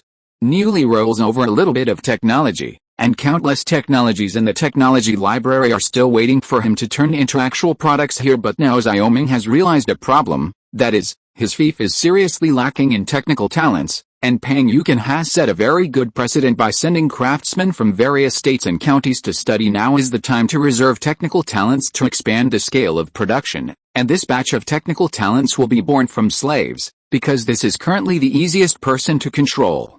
Chapter 60 Carrots for Liang Dahe. His Royal Highness, the Kaoman, brought a total of 3,000 slaves to His Highness this time. Before Xiao Ming went to Liang Dahe to ask if there were any new slaves in his hands. A few days after the completion of Newly Rollover, he took the initiative to come to the door. 3,000? How come there are so many this time?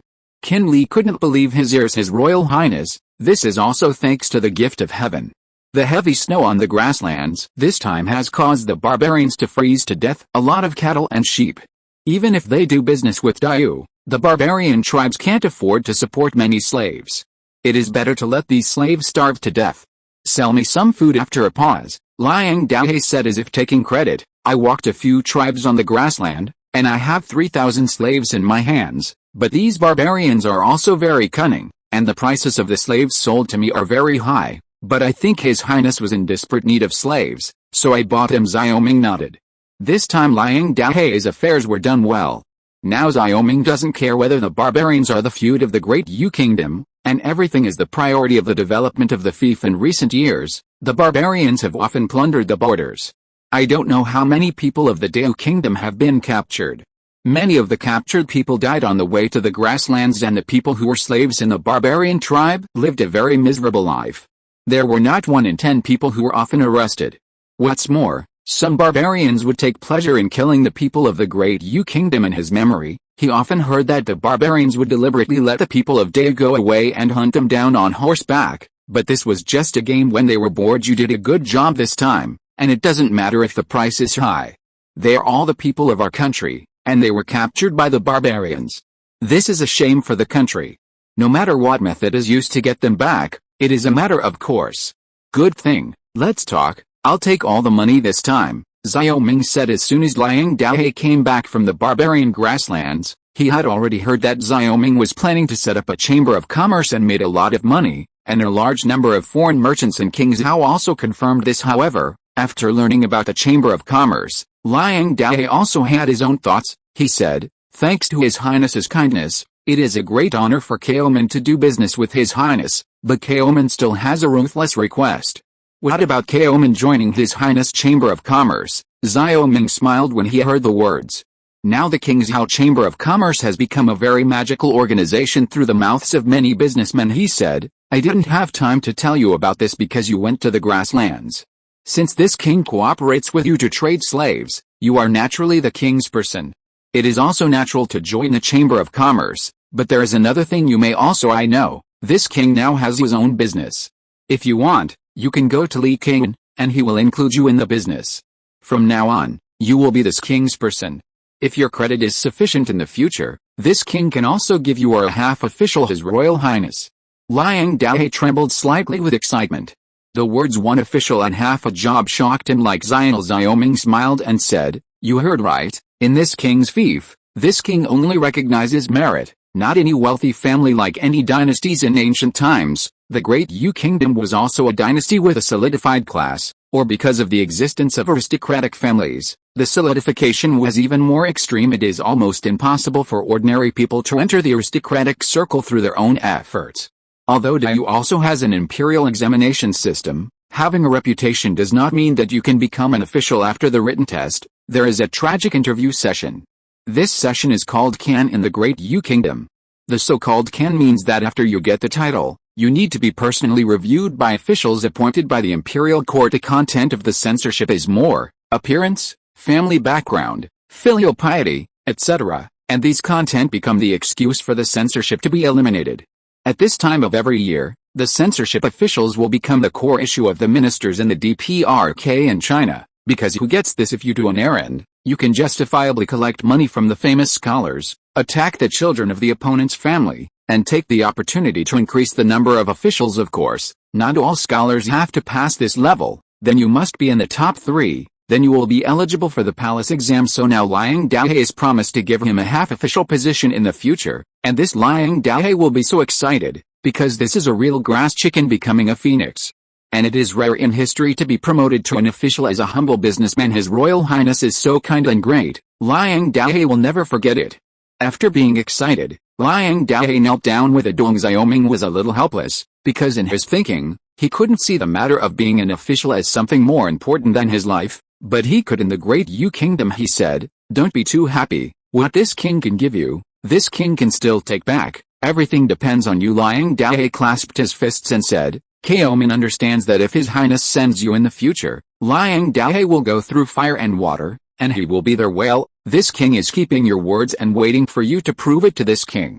Let's not talk about going through fire and water for the time being. At present, this king's business has just been established, and it is when there is a shortage of people. Go ahead." Liang Daohe was still in a dream. He turned to leave, suddenly remembered that he didn't know how to find Li King, so he said, "Your Highness, where's this Li King?" "There is a shop called King Zhao Commercial Bank next to the patent department. You can go in. This king and Li King have talked about you. You only need to report your name." Xiao Ming said. Liang Daohe nodded, turned around and was overjoyed, and muttered in his mouth, "Father, Mother, the old Liang family's ancestral grave is emitting blue smoke." After summoning Liang Daohe, Xiao Ming went to the workshop base. Now all the slaves are sent directly to that place. Because of the needs of the workshop area, Chen Wenlong built a private workshop in the workshop area. The people living in this private workshop are all slaves. The periphery of the Minfang is a high wall. and the Minthang is wrapped in it to prevent the escape of slaves and the prying of outsiders in order to cultivate skilled workers. He now urgently needs a group of young and active young slaves. He came to the workshop area and saw the slaves sent by Liang Dahe. Unlike the slaves sent by Liang Dahe last time, they still had life in their eyes. There seemed to be no hope in the eyes of these slaves. They were tortured and humiliated in the grassland, making them like corpses. Xiao Ming asked the guards to take the old and young slaves to arrange accommodation, leaving only the slaves between the ages of 13 and 30. Unlike older slaves, young hearts are always restless, and the eyes of these people are glowing with a different light, which is hope. Among the 3,000 slaves, only 300 strong slaves remained, and the proportion was not high, because most of the young and strong slaves were killed by barbarians at this time. Xiao Ming asked the guards to take these young and strong slaves out of the workshop area to the Zhaoqing River. Chapter 61 Selection. What's your name? 300 young and strong slaves were standing in front of him, when Xiao Ming asked a thin young man standing in the middle. Although this young man was thin, he was the most energetic one among them. He was about 1.7 meters tall and had big eyes. He kept looking at the surrounding environment and looked very smart, reporting to the master, "My name is Lu Tong." The boy said. At this time, Zhao Long shouted, "In front of you is the 7th prince of the Great Yu Kingdom, His Royal Highness King Qi. You should call His Highness." The word master is used by slaves to call barbarians on the grasslands. In Zhao Long's opinion, this is disrespectful to Xiao Ming. Lu Tong looked surprised. He was bought from the grassland. They set off from the sea and arrived here directly. They didn't know where it was. At this time, he was pleasantly surprised. "His Royal Highness, the slave is from Kangshao. 3 years ago, the barbarians attacked Kangshao City. The lowly slaves were plundered by the barbarians. At the same time, most of the slaves were in a commotion, and they all said, 'This is Kangshao? We are back, finally home.'" Great Zhao Long blushed at this time. The destruction of Kangshao City was an unforgettable humiliation for Kangshao soldiers. The slaves in front of him turned out to be the fiefdoms who were robbed by the barbarians 3 years ago. He couldn't help feeling ashamed for a while. Xiao Ming also blushed a little.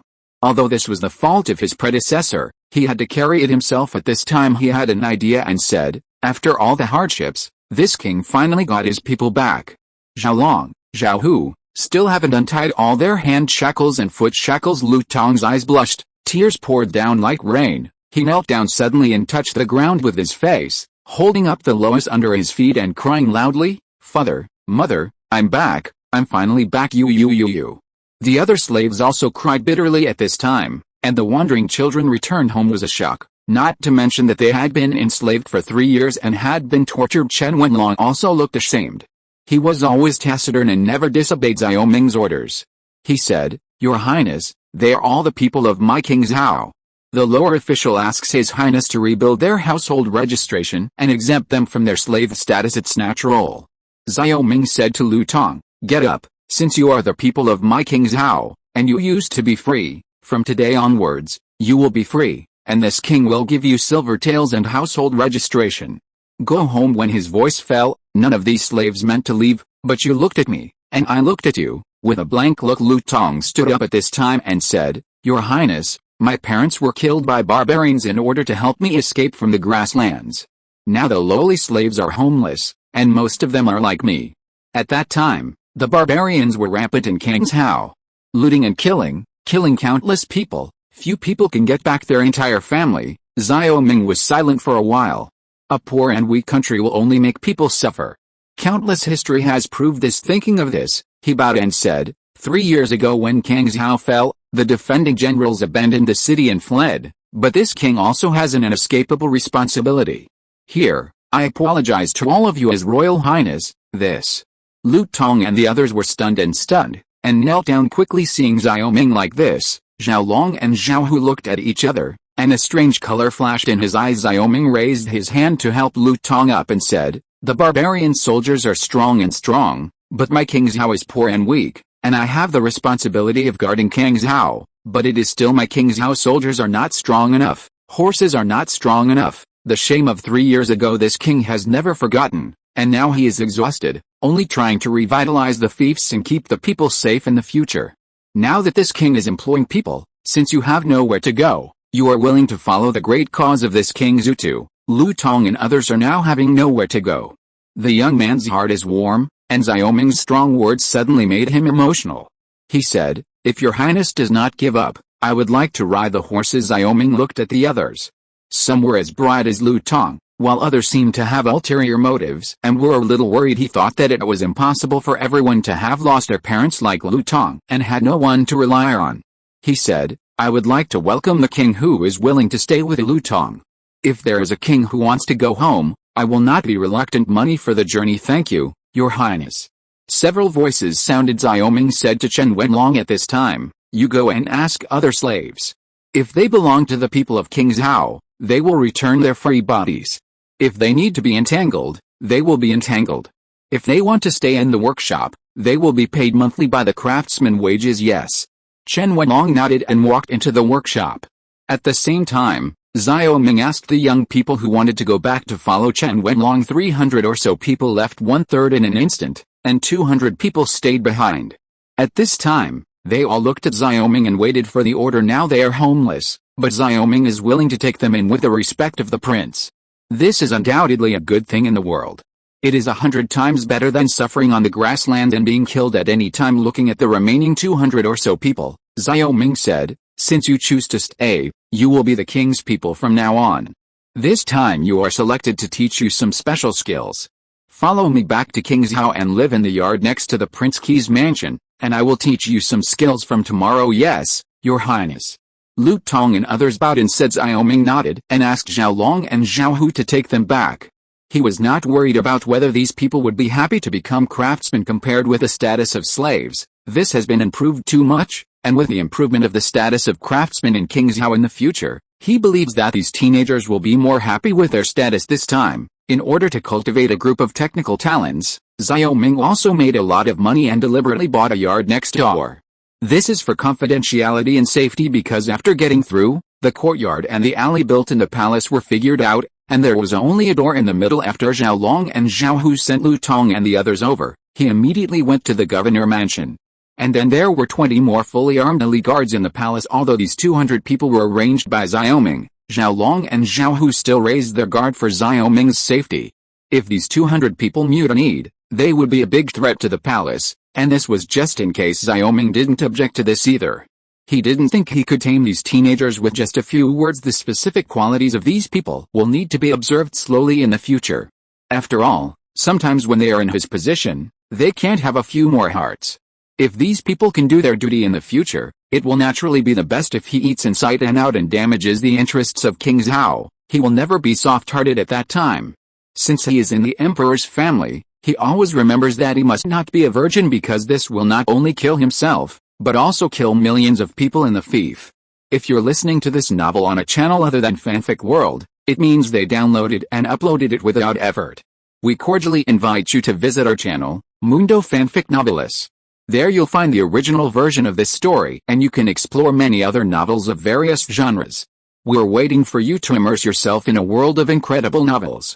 Chapter 62. The 200 people were properly placed, and Xiaoming asked Chen Wenlong to register Lu Tong and others the next day, and put them all into the equipment department. This time, there were a total of 231 people in the strong years, most of whom were 13 to 20 years old. Those who were older were likely to be family members, so they chose to leave. Who among you can read? After the registration, Xiaoming asked. Now he needs to check the knowledge level of these people. The place was silent. Xiaoming instantly understood that none of the 200 or so people were literate, which was also what he expected. After all, this era was an era when the rate of knowledge penetration was extremely low, and this is also destined to require a long process for the cultivation of these people. Even if the overly complex technology is taught to them now, they cannot understand it. After all, the technology spark can only transmit knowledge and present various technical steps in their minds in the form of images, and the application of knowledge requires realistic exploration. For example, blast furnace iron making and paper coke burning are all things that Chen Qi really mastered after many failures.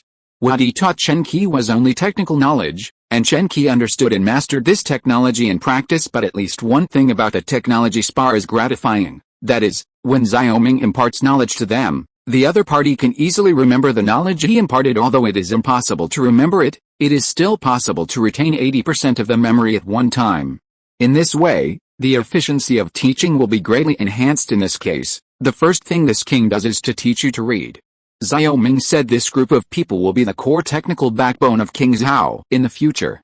It is definitely not acceptable for them to be illiterate, but Xiao Ming will not teach them traditional Chinese characters, but intends to teach them vernacular characters in the future. The technical documents in King Zhao will be written in vernacular, which is also for the confidentiality of technology and information. Of course, even if the vernacular characters are generally understood, the people of Dai will definitely be able to recognize some, but only 50% of them do not recognize them. It's enough to come out in order to speed up the memory of Lu Tong and others. He adopted modern pinyin teaching, and taught them little by little from the most basic characters in the morning. He taught Lu Tong and others all the pinyin, and checked their learning results. They were very satisfied with the results. Each of them memorized more than half of the syllables in the afternoon. Xiao Ming did not teach them how to read, but taught them mathematics, from the simplest Arabic numerals to addition and subtraction within 10 in general. What he teaches in a day is much faster than the normal curriculum of elementary school students. One is that they are older and have higher self-discipline than elementary school students, and secondly, they are highly motivated to learn in this era. Being able to read is a very noble thing, and people have always been eager to get what they lack. At least today, Lu Tong and others are very focused when they are in class in the evening. Chen Wenlong brought a plaque and wrote on it, Bo Wen Tang. This is the positioning of this yard, and it will be the education base of King Zhao in the future. Lu Tong. Take them to review their knowledge at night.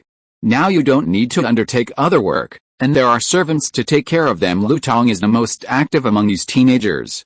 Chen Wenlong came over with a plaque, and he ran over sensible to help hang it up. His Royal Highness, I'm waiting for He to have this preferential treatment. How can we repay His Highness's great kindness and great virtue? Too Big Xiao Ming smiled and said, this is only temporary. When you have learned your true skills, then you will need to serve the king. Then you can think about how to repay this king. Now you can teach this king to your learning is to repay this king. Yes, your highness. Lu Tong said at present, the 200 or so people are all teenagers. Xiao Ming is afraid that Lu Tong can't suppress these teenagers of the same age, so he said to everyone, from today, this is Bo Wen Tang, and there will be more people coming here to study in the future. I hope you can cherish the opportunity in front of you. If any of you do not want to make progress, this king can only give him some money. Let him make a living. Don't blame this king for being ruthless. Just choose you to come here to revitalize your homeland. Not allowed. A little mistake. Now this king has appointed Lu Tong as your senior, and all of you must obey his orders. A group of teenagers bowed and said, yes, your highness. Xiao Ming nodded. The term senior in the Great Yu Kingdom means that the superintendent of the secondary school of the school leads the students in each class to abide by the rules of the school and cooperate with the teachers to educate the students. Now that he has opened the school, he must be more formal. There should be jobs. After explaining Lu Tong a few more words, Xiao Ming and Chen Wenlong left the school, and the guards in front of the school closed the door. Xiao Ming stipulated that every 7 days, the students of the academy can travel for 1 day at will, and they must study in the academy at other times. His Royal Highness, can the dog also come to the school to listen to His Highness's teaching? Chen Wenlong said suddenly when he entered the palace from the side door of the alley. Xiao Ming laughed. Why does Chen Binkeo suddenly have such an idea? Going back to His Highness, the dog is ignorant of talent and knowledge, but he is a little clever. If he doesn't make progress every day, he will be embarrassed and useful in the future. Chen Wenlong said his sons, parents must plan for the long term. Although Chen Binkeo is strict with Chen Qi, he is also eager to love his son. Chen Binkeo can rest assured that there is a place for Chen Qi in this liberal arts hall. Xiao Ming said. Chen Wenlong showed a look of joy. His Royal Highness, thank you for your love. Xiao Ming waved his hand. You are all the ministers of this king's humorous. That's what it should be. Chen Wenlong's body trembled slightly. A humorous minister was enough to make him deeply moved. After thanking him, Chen Wenlong went back. He wanted to tell Chen Qi the news. Luo has been following Xiao Ming today, and now she can't help it anymore and asks, Your Highness, what you taught today are all strange things. Why have I never heard of it? Both Luo and Zhuan had read books, so they naturally knew that what Xiao Ming taught Lu Tong and others were not regular words, but some strange words. In her opinion, this is the king's secret. Don't tell the public. Xiao Ming smiled. Luo nodded. Not daring to ask again at this time, the dinner in Wang Fuzhong was ready. Unlike the embarrassment 2 months ago, the food now is a bit richer. In addition to pastries, there are also some stir-fried vegetables. In addition to the fact that the palace now has silver in the treasury, It is also because the merchants gathered in Qingzhou and brought a wealth of commodities a few days ago. Xiao Ming asked the equipment department to specially build an iron pot for the palace, and with the addition of a coal ball stove, the hardware for cooking is now available. His Royal Highness, this is the chicken you want. He sat down at the table. Pao Ding brought the iron pot up, and the smell of chicken in the ground came out, and Xiao Ming couldn't help swallowing. Chapter 63 Ground Pot Chicken in Business. Gudong, another voice sounded, and Lulu, who served Xiao Ming's meal, was drooling. This girl has always been a foodie, so it's no wonder she's not greedy for such a fragrant chicken. She had never tasted this fresh dish even in the palace. The dish of ground pot chicken is not available in Dao country. In fact, stir-frying has not been around for a long time in Dao country. Naturally, there are not many dishes.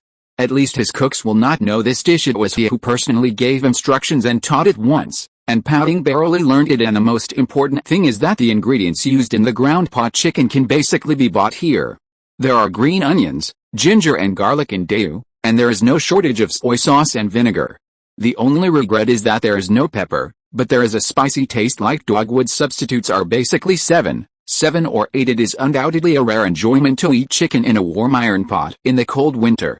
Xiao Ming picked up a piece of noodle dipped in soup, and he could see the eager eyes of others. His Royal Highness, Ding Wanquan is asking to see you outside the door. Just when Xiao Ming was about to taste the taste of the pancake, Aster came over at this time, sniffed his nose while talking, and then looked at the pot chicken in front of Xiao Ming. Ding Wanquan?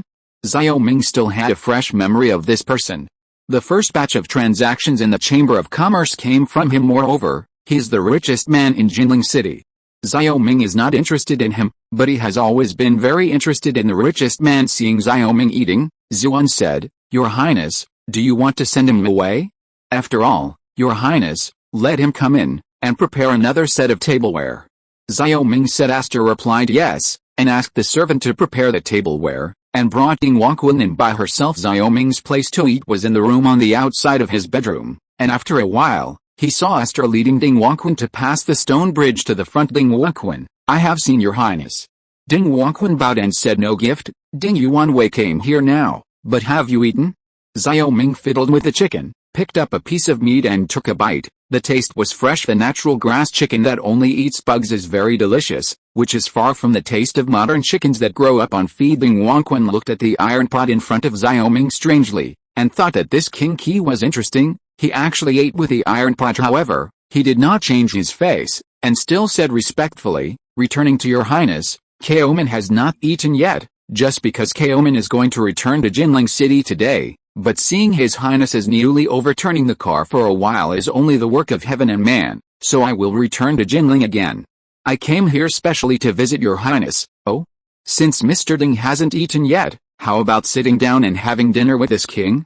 Xiao Ming said with a smile. Ding Wanquan declined and said, How dare you share the table with His Highness if you have a low status? Xiao Ming had tried it before, and even Pang Yukan didn't dare to sit at the same table as Xiao Ming, so he didn't force it. He said, In that case, Luluo, give Ding Yuan some extra food. Luluo replied yes, picked up a spoon and dug out some chicken, and took a few more noodles for Ding Wanquan to bring it over. Member Ding, please. Xiao Ming gave the meal. This is an honor. Ding Wanquan did not dare to refuse. He bowed and said, Thank you, Your Highness, for the reward. After speaking, he ate. However, after tasting it, he immediately put away his sarcasm.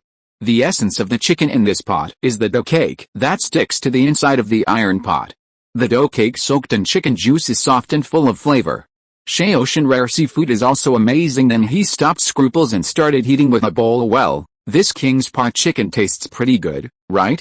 Xiao Ming said with a smile. Ding Wanquan said with a cheerful smile, Traveling all over the country, Ding has never tasted such delicious food before.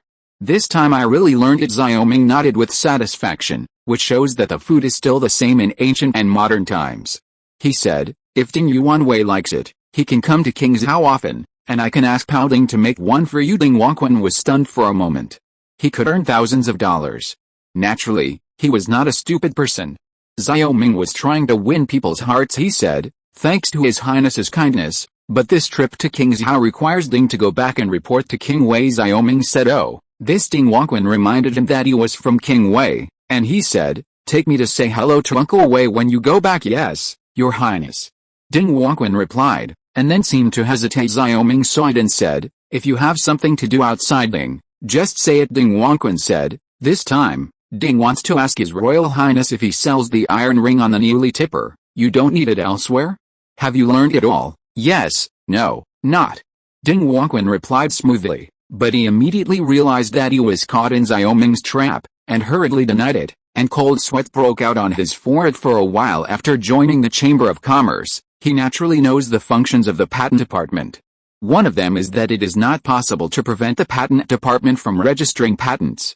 This bullish overturn has already been registered, and the Patent Department has posted the notice outside. It's just that he, like many businessmen, thinks that the Patent Department, a strange institution, can only govern matters within the territory of King Qi's fief, and cannot manage other matters. Therefore, many businessmen took their craftsmen to secretly draw newly overturned cars and go back to imitate them. But all the craftsmen believe that they can build a bull-powered overturned car, but only this strange iron hoop craftsman has no clue. Xiaoming sneered in his heart.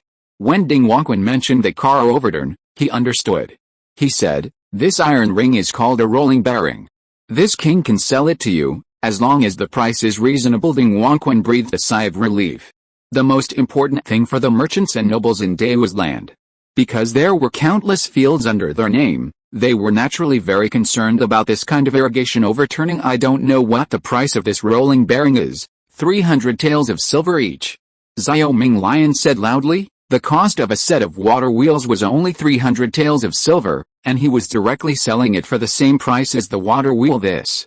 Ding Wanquan hesitated. He knew that King Qi must know that they only need this rolling bearing, and the rest have to be made by themselves. So he deliberately raised the price. Xiaoming continued to eat his own meals. He needed the merchants to revitalize the fiefs, but he also knew that the merchants had all the virtues to be in line with Li, so he chose to be loose when he should be loose, and strict when he should be strict. After struggling for a while, Ding Wanquan still decided to buy it. The property under his name was innumerable, and this bull-powered overturn would free him to free up more manpower to cultivate more land, and he still has more than a dozen mines, and he also needs this kind of overturning to lift water. He said, "His Royal Highness, I need 500 for the time being." "Well, this king will write it down for you, and I will let the equipment company forge it for you tomorrow." Xiaoming said, "This rolling bearing can't make a lot of money at once, but it is more expensive than the profit, and the overall profit in the end is still very considerable. Moreover, this bearing has a lifespan, and if it is broken, it has to be purchased again. This is a long-term business." After sending Ding Wanquan away, Xiaoming was also full. He only ate half of a pot chicken. He said to Aster, "Don't swallow your saliva, Aster, this is the rest of the chicken in the pot for everyone." "Thank you, Your Highness." Everyone's mouth waters again. Chapter 64. In the evening, the delicious chicken in the ground pot satisfied everyone in the palace. Xiaoming asked the servants of the palace to eat their leftovers. It really wasn't an insult to them, because in this era, materials were scarce, and it was common to eat leftovers. Sometimes he would inevitably eat leftovers, not to mention that the chicken in the pot is served in a large iron pot, which is no different from eating at a table. What's more, the delicacy of ground pot chicken is still the only one in Dayu country. Thinking of the thousands of delicacies in the technology library, Xiaoming is secretly proud.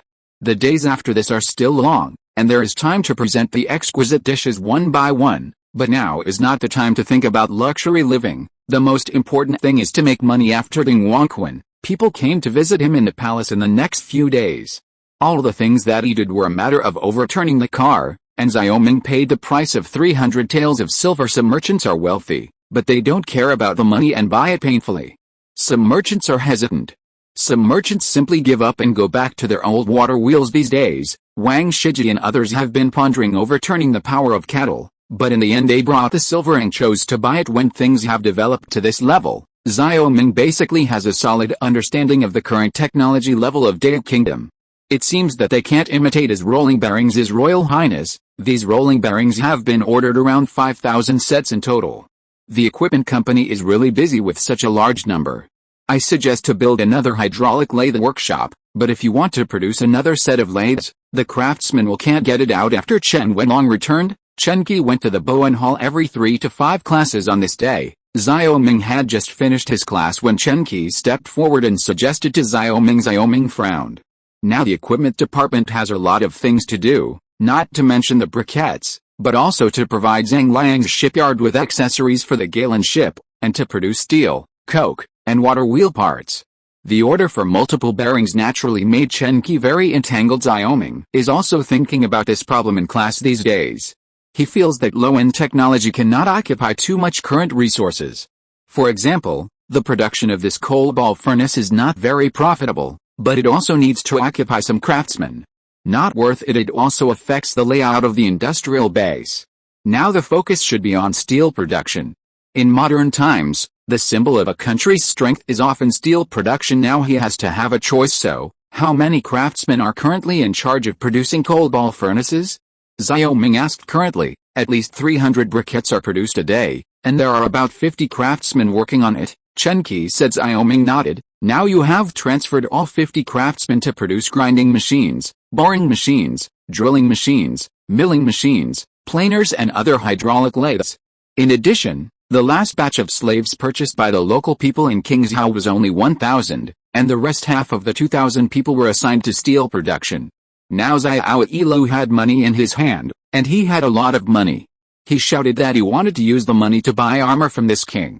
The king promised to produce a new set of armor for him. God, I will teach the craftsmen myself the new armor? Chen Qi was also interested. Your Highness, I will also be able to scale the armor. It's not scale armor, you'll know when the time comes. Xiaoming smiled. Chen Qi scratched his head, scratching his ears and cheeks. He was anxious again. Lu Tong was very envious on the side. Chen Qi was about the same age as him, but now Chen Qi was able to be on his own. Noticing Lu Tong's expression, Xiaoming said, don't worry, this king also has time to give it to you, so it can be considered as practice. Really? Your Highness. Lu Tong immediately said excitedly. He is very clear that only if he can do things like Chen Qi can do with King Qi, can he be reused in the future. Xiaoming nodded. He trained Chen Qi and Lu Tong differently. Chen Qi's focus was on mechanics and physics, while Lu Tong's focus was on chemistry. For the past few days, he has been teaching these teenagers to read, and now it is time to teach them about chemistry. In this way, chemistry and physics can be carried out at the same time. After all, rare metals and alloys need to be extracted and synthesized by chemical methods, and future gunpowder also needs the support of chemical systems. The most important thing for him is materials science, because only qualified materials can support qualified products. So from now on, these 200 people will be responsible for the research of chemistry and materials. Naturally, it is true. Tomorrow, the King of Japan will teach you the production of alkali. This is the first project you are responsible for. Xiaoming said. Lu Tong nodded, but was very confused because they still didn't understand what alkali was. Xiaoming asked the equipment department to take off a lot of burdens. Chen Qi was naturally the happiest. He said, His Royal Highness, then I'll go back and make arrangements. But what did the Wang family say? This is what Wang Wei told the Wang family. Xiaoming said, he was going to sell the technology of briquettes production in a package. Anyway, the technology of briquettes was given to the Wang family, so he wouldn't delay one of the briquettes. At the end of today's teaching, Xiaoming checked the learning situation of Lu Tong and others. Now they have mastered more than 300 common words. Xiaoming is very satisfied with this situation. His basic requirements now are to make these people literate, teach them basic chemical symbols, and then he will take them to the workshop area to start building a chemical industry. The current workshop area is divided into two parts. One half belongs to Chen Qi, and the other half is reserved for Lu Tong. In the evening, Xiaoming asked Wang Shiji to come over and told them about a coal pellet stove. The Wang family was naturally very happy that Xiaoming would package the gas stove production technology to them, and Xiaoming asked for a low price, but only 50,000 yuan, 2 silver coins. But in this way, they really control all the industrial chains of coal ball furnaces in the 6 states. His Royal Highness, Yudi has something to report to His Highness. Recently, our Wang family's businessmen in Qingzhou found that there were businessmen from other places smuggling horses, but these horses only stayed in His Royal Highness's fief and went to Wei Wang's fief. Wang Shiji said, smuggling horses? Xiaoming frowned. He looked at Wang Shiji. Have your Wang family been concerned about this for a long time? Wang Shiji said, His Royal Highness, the merchants who poured into Qingzhou are mixed. Not everyone has a good heart, and the foolish brother is also for His Highness's sake, so he will stare at these businessmen for His Highness. Xiaoming had long anticipated that local wealthy families would reject foreign businessmen. Wang Shiji's words were beautiful, but they also betrayed the mentality of the Kingshao families. What kind of means did they smuggle this horse? Why didn't anyone in Kangshao tell this king about it? Xiao Ming's voice contained anger. Chapter 65 Hydraulic Forging Press. Your Highness, we have to ask Kangshao Chai Lingwu. Wang Shiji said solemnly. Xiao Ming frowned. He thought it was an ordinary horse smuggling, but Wang Shiji pointed out that there was a problem with Chai Lingwu, thinking that this Chai Lingwu is the son-in-law of the Qin family. But what he really cares about now is not a battle between the Wang family and the Qin family, but the matter of King Wei smuggling horses. Was this Chai Lingwu bought by King Wei? If so, this person is a ticking time bomb and must be replaced. This is by no means what Xiao Ming thinks too much. The position of the governor of Kangshao is very important, and now the battle for the throne in Dao is getting more and more fierce. In his judgment, if the crown prince is abolished, it will inevitably cause some turmoil by that time. Anyone could be his enemy. Therefore, it is not important for King Wei to smuggle horses through merchants in Kangshao. There is a shortage of horses in Dao State. Many other powerful people in Dao State buy horses from the grasslands in private. King Wei is not a special case. He also wants to smuggle horses from the grasslands. Horses are added to cavalry. As for Chai Lingwu, he did not go through himself, but secretly communicated directly with King Wei in private. This was a problem. I have to say that this time Wang Chengqiao really caught Xiao Ming's dead end, and no vassal king can tolerate a person who eats inside and out His Royal Highness. Wang Shiji reminded again. When Xiao Ming was in deep thought, Xiao Ming came back to his senses. Thank you, Shiji, for reminding me that this king doesn't know that there are people who are so ill-intentioned in Kangshao. This king cares about this matter and will give the Wang family a credit. Your Highness is very polite. As a citizen of His Highness's vassal, you should think what His Highness thinks. Wang Shiji smiled, feeling extremely proud. Now he depends on how the Qin family will respond in order to squeeze the foreign merchants. The Wang family, the Sun family, the Wei family, and the Qin family jointly bought Chang'an soaps, perfumes, and the management rights of Kangshao. Of course, they were able to win, and a large part of it was other merchants who gave Xiao Ming face. However, although the four companies are doing business jointly, the contradictions within them cannot be reconciled. Li Keihun told him that because of the issue of who has more goods and who has less, the four companies often argue. After sending Wang Shiji away, Xiao Ming called Pang Yukin to the palace and told him about it. Pang Yukin pondered for a while, then said, Your Highness, here is the opportunity to clear the foundation of the local noble family from the government. Chang Shipeng and I thought of it together, but if Chai Lingwu is captured, who can be the prefect of Kangshao? Xiao Ming said, If Your Highness believes in the lower officials, I can recommend a few people. They are all from poor families. Although they are famous, but the officialdom is dark. Hey, Xiao Ming understands what Pang Yukin means, that is, these people failed to pass when they were recruited, and they still don't have a half-official position compared with these four families. Xiao Ming believes in Pang Yukin more. Even if these people form a confidant with Pang Yukin in the future, it will only be official. It is precisely because of this that he will tolerate the four families so much, and if he rashly cleans up the power of the four families in the government, the four families will inevitably rebound, and the fiefs will be in chaos at that time. Now that the Wang family and the Qin family are fighting each other, he can take this opportunity to remove these important officials. It can also intensify the conflict between the two. Even though Pang Changshi recommended it, this king is thirsty for talents now, and I only hope that there are people who can advise the king. I forbeared for 5 years, just to get rid of the four evils of this fief. Xiao Ming said through gritted teeth. Pang Yukin nodded. In that case, I will send a letter and ask them to come to Kangshao. Well, the matter of Chai Lingwu is put on hold for the time being. As soon as they arrive, this king will order Lu Fei to take Chai Lingwu. Xiao Ming said. Xiao Lu went out. Pang Yukin was a little surprised. 3 years ago, Kangshao fell, and all the guards abandoned the city and fled. Now, there is no news about the smuggling of horses in Kangshao. Neither Chai Lingwu nor Kangshao Governor Yuan Tao, His Royal Highness. Means that the two of you are having sex? Pang Yukin's expression changed exactly. Xiao Ming said, This is a barbaric era, and it is also a very rogue era. He couldn't help but beware of Chai Lingwu and Yuan Tao's rebellion when they learned that they were going to chop off their heads. At that time, if they colluded with the barbarians again and brought in the barbarians, he would be completely finished. Pang Yukin understood after thinking about it for a while. He said, Your Highness has a deep thought, and the lower officials admire it. Xiao Ming was delighted and said, Pang Changshi will praise me too. No, you should look at it with admiration every 3 days. It's Your Highness, The lower official has resigned. Pang Yukin smiled bitterly at this time. The twilight has enveloped the palace, and the family members are lighting the red lanterns in the palace one by one. In the past, the palace's money was embarrassed, and Xiaoming didn't dare to waste it, so the palace was always dark. Now he asked Shiwen to buy lanterns, put candles in them, inserted bamboo poles along the seemingly path, and hung the lanterns in this way. It finally made the style of the palace a little higher. At the same time, it also gave him a sense of security. There was no way he was afraid of the dark, and in this way, the security was also high.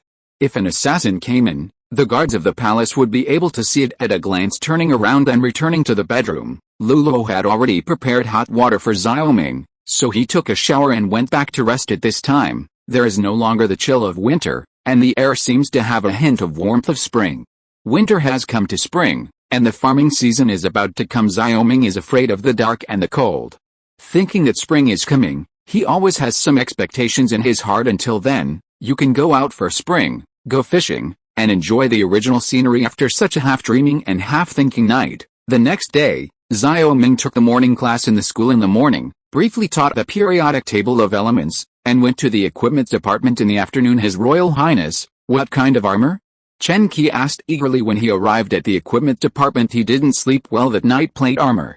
Xiaoming said. As a plate armor that was eliminated by firearms as soon as it appeared, it has not existed for a long time in history, but its combination of protection and mobility is very good, especially for soldiers holding swords. A soldier wearing plate armor is nightmare because this armor is almost all-round defense against hacking. Now Xiaoming wants to make this kind of armor, of course, not to defend against firearms, because in the age of firearms, armor is not needed. These plate armors are only used to deal with the army and barbarian cavalry and Dayu. Because of the excellent protection of plate armor, they can effectively resist swords and arrows. Plate armor? Chen Qi looked blank. But before that, we need another thing, the hydraulic hammer. Xiaoming said. That's why he chose plate armor, scale armor, tie armor, and these things are very troublesome to manufacture, and he has to equip his army with all the equipment. I don't know what year and month, but as long as the hydraulic forging hammer is produced, he can mass-produce plate armor and equip the army on a large scale. After all, steel is his advantage. Chapter 66 Hydraulic Gauge. Hydraulic hammer. Chen Qi was pleasantly surprised that these two words were things he had never heard of before, but he is used to Xiaoming constantly creating these magical machines in the equipment department, which is a kind of satisfaction for him. Xiaoming nodded. He found a chair and sat down, gave Chen Qi a seat, and then told Chen Qi about the knowledge of plate armor and hydraulic hammers. Plate armor, which appeared in the 16th century and was eliminated by firearms, has been controversial in history, and the debate about the strongest armor has never stopped. But Xiaoming believes that war will only eliminate backward armor in the long Middle Ages in the West, after countless wars. The knights in the West finally chose plate armor, so it can only show that the cost performance of plate armor is much higher than that of other armors. And after the Middle Ages, the emergence of hydraulic hammers made mass production of plate armor possible. The term forging has been around since the concept of steel. The so-called electric hammer forging is exactly the forging of steel. The more times of forging, the better the quality of the steel. So there is a saying such as steel making, which requires forging. To put it simply, it is to repeatedly hit the iron with a sledgehammer, so that the quality of the iron continues to rise. However, this method of manpower swinging the sledgehammer makes the production of armor and weapons very efficient, so the hydraulic forging hammer appeared for the first time in the West, and some scholars believe that this is the beginning of the Western military technology catching up with the East. Now Xiaoming is preparing to replicate the hydraulic hammer. Before the advent of the steam engine, he had to use the power of hydraulic power to lay the prototype of the industrial foundation, because he needed the hydraulic forging hammer to make metal materials with sufficient strength, and at the same time to increase the production volume of machines such as lathes. At present, Xiaoming only has a small number of types of lathes. This is far from what he expected. In general, he needs water power to store various materials, high-strength knives and so on for making steam engines. Xiaoming is talking. Chen Qi is getting more and more excited. The slow forging work of the craftsman has long made him unable to cope with the increasing steel orders, and now this kind of machine designed by Xiaoming has completely solved his problem. His Royal Highness, if the hydraulic forging hammer is produced, it can at least increase the forging by 30 times. Chen Qi said excitedly. No, it is 40 times. Xiaoming said. He checked the information. and the hydraulic forging hammer directly increased the work efficiency of the blacksmith by 40 times. This hydraulic forging hammer can complete hundreds of strikes in 1 minute. However, the only disadvantage of the hydraulic forging hammer is the unstable power.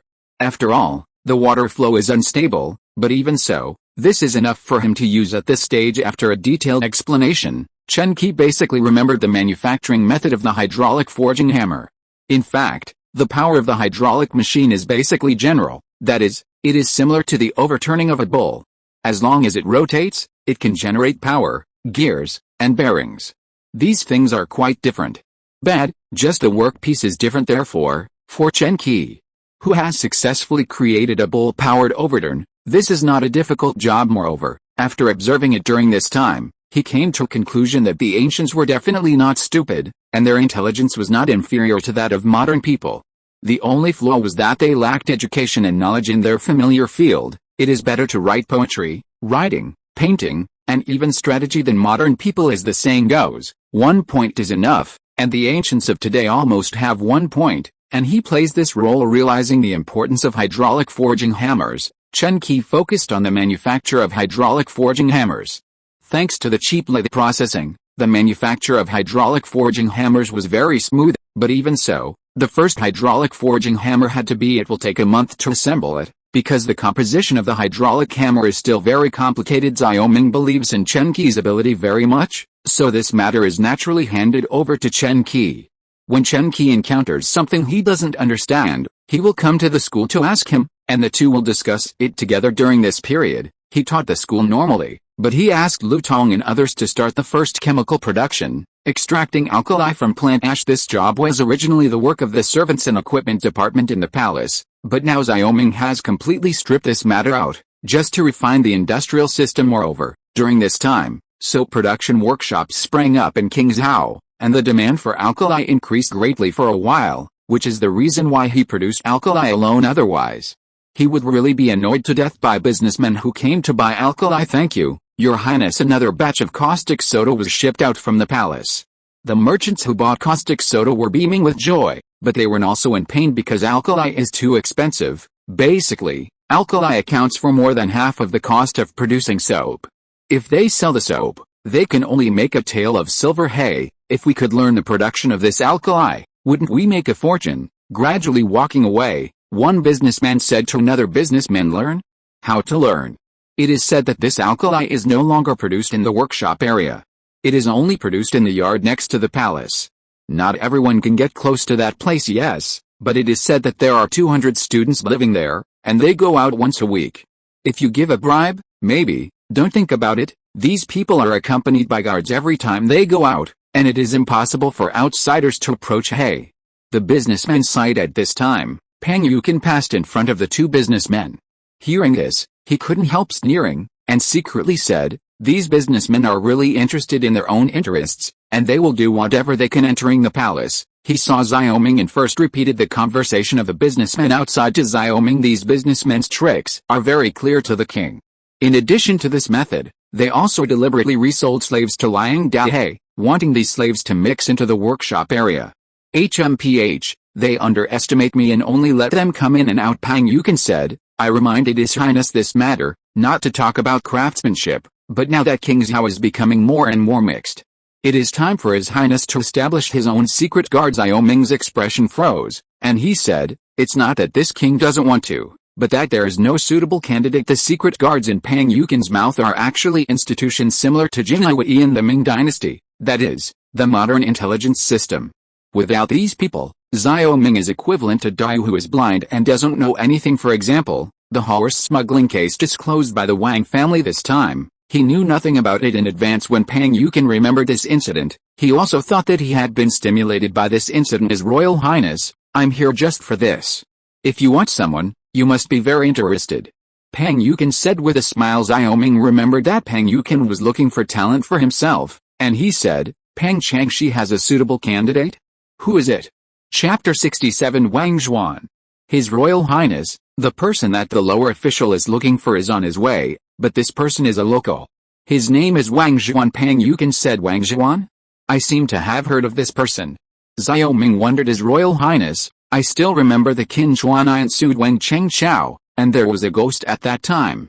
Pang Yukin said Xiaoming remembered that at that time, Wang Chengqiao put all the blame on a person named Wang Zhuan, making it clear that he was a scapegoat, and he also said that the matters of the Wang family can be handled by himself. Well, I still remember it was this Wang Zhuan.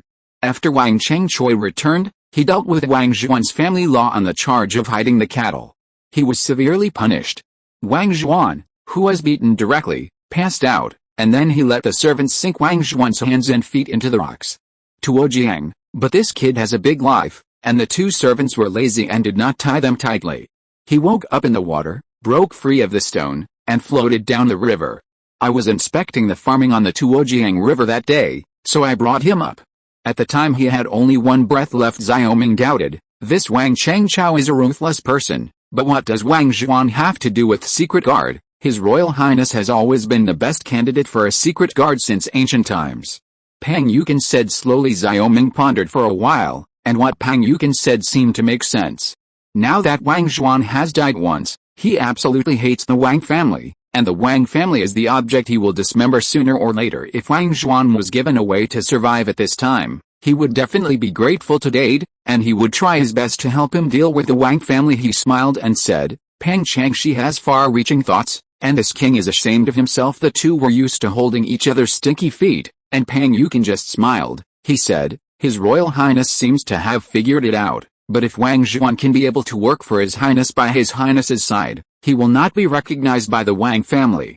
Woolen cloth, this is also a problem, but it can't be difficult for this king. I asked the equipment department to create a special mask for him. What do you think? Xiaoming said, well, Wang Zhuan is originally a secret guard. When living under the mask, I will ask Wang Zhuan again when I go back. If his will is firm, I will bring him to His Highness tomorrow. Pang Yukin said. Xiaoming nodded. He had been busy building the industrial foundation for a while, but he forgot to settle down as a vassal king. This army is one of them. Now he is about to equip his army with plate armor, which will take time. The second is the secret guard, which is the so-called intelligence system in any era. It is extremely terrifying to know it later. It is not as good as now that he has no idea what his neighbor, King Wei, is doing, and King Wei probably knows exactly what he is doing, which is very sad. After negotiating the establishment of the secret guard, Pang Yukin returned to his house. This is a quadrangle that is closely separated from the Prince Qi's mansion. Back at the house, Pang Yukin's wife Sun was playing with her 5-year-old daughter. Mrs. Sun was just an ordinary-looking woman. Seeing Pang Yukin coming back, she said, Husband, the meal is ready, it's time to eat. Pang Yukin and her daughter were amused for a while, and said, Call Wang Zhuan here. Mrs. Sun nodded. This Wang Zhuan was brought back by Pang Yukin for more than a month, and her body recovered. She went to the right wing and called, a scholar dressed as a scholar with pale face and black moles between his eyebrows. The young man came out. Cough, Pang Changshi. Wang Zhuan coughed a few times, his body still a little weak. Pang Yukin helped Wang Zhuan into the main hall, and the two sat down at the dining table, while the Sun family went to play with their daughter in their arms.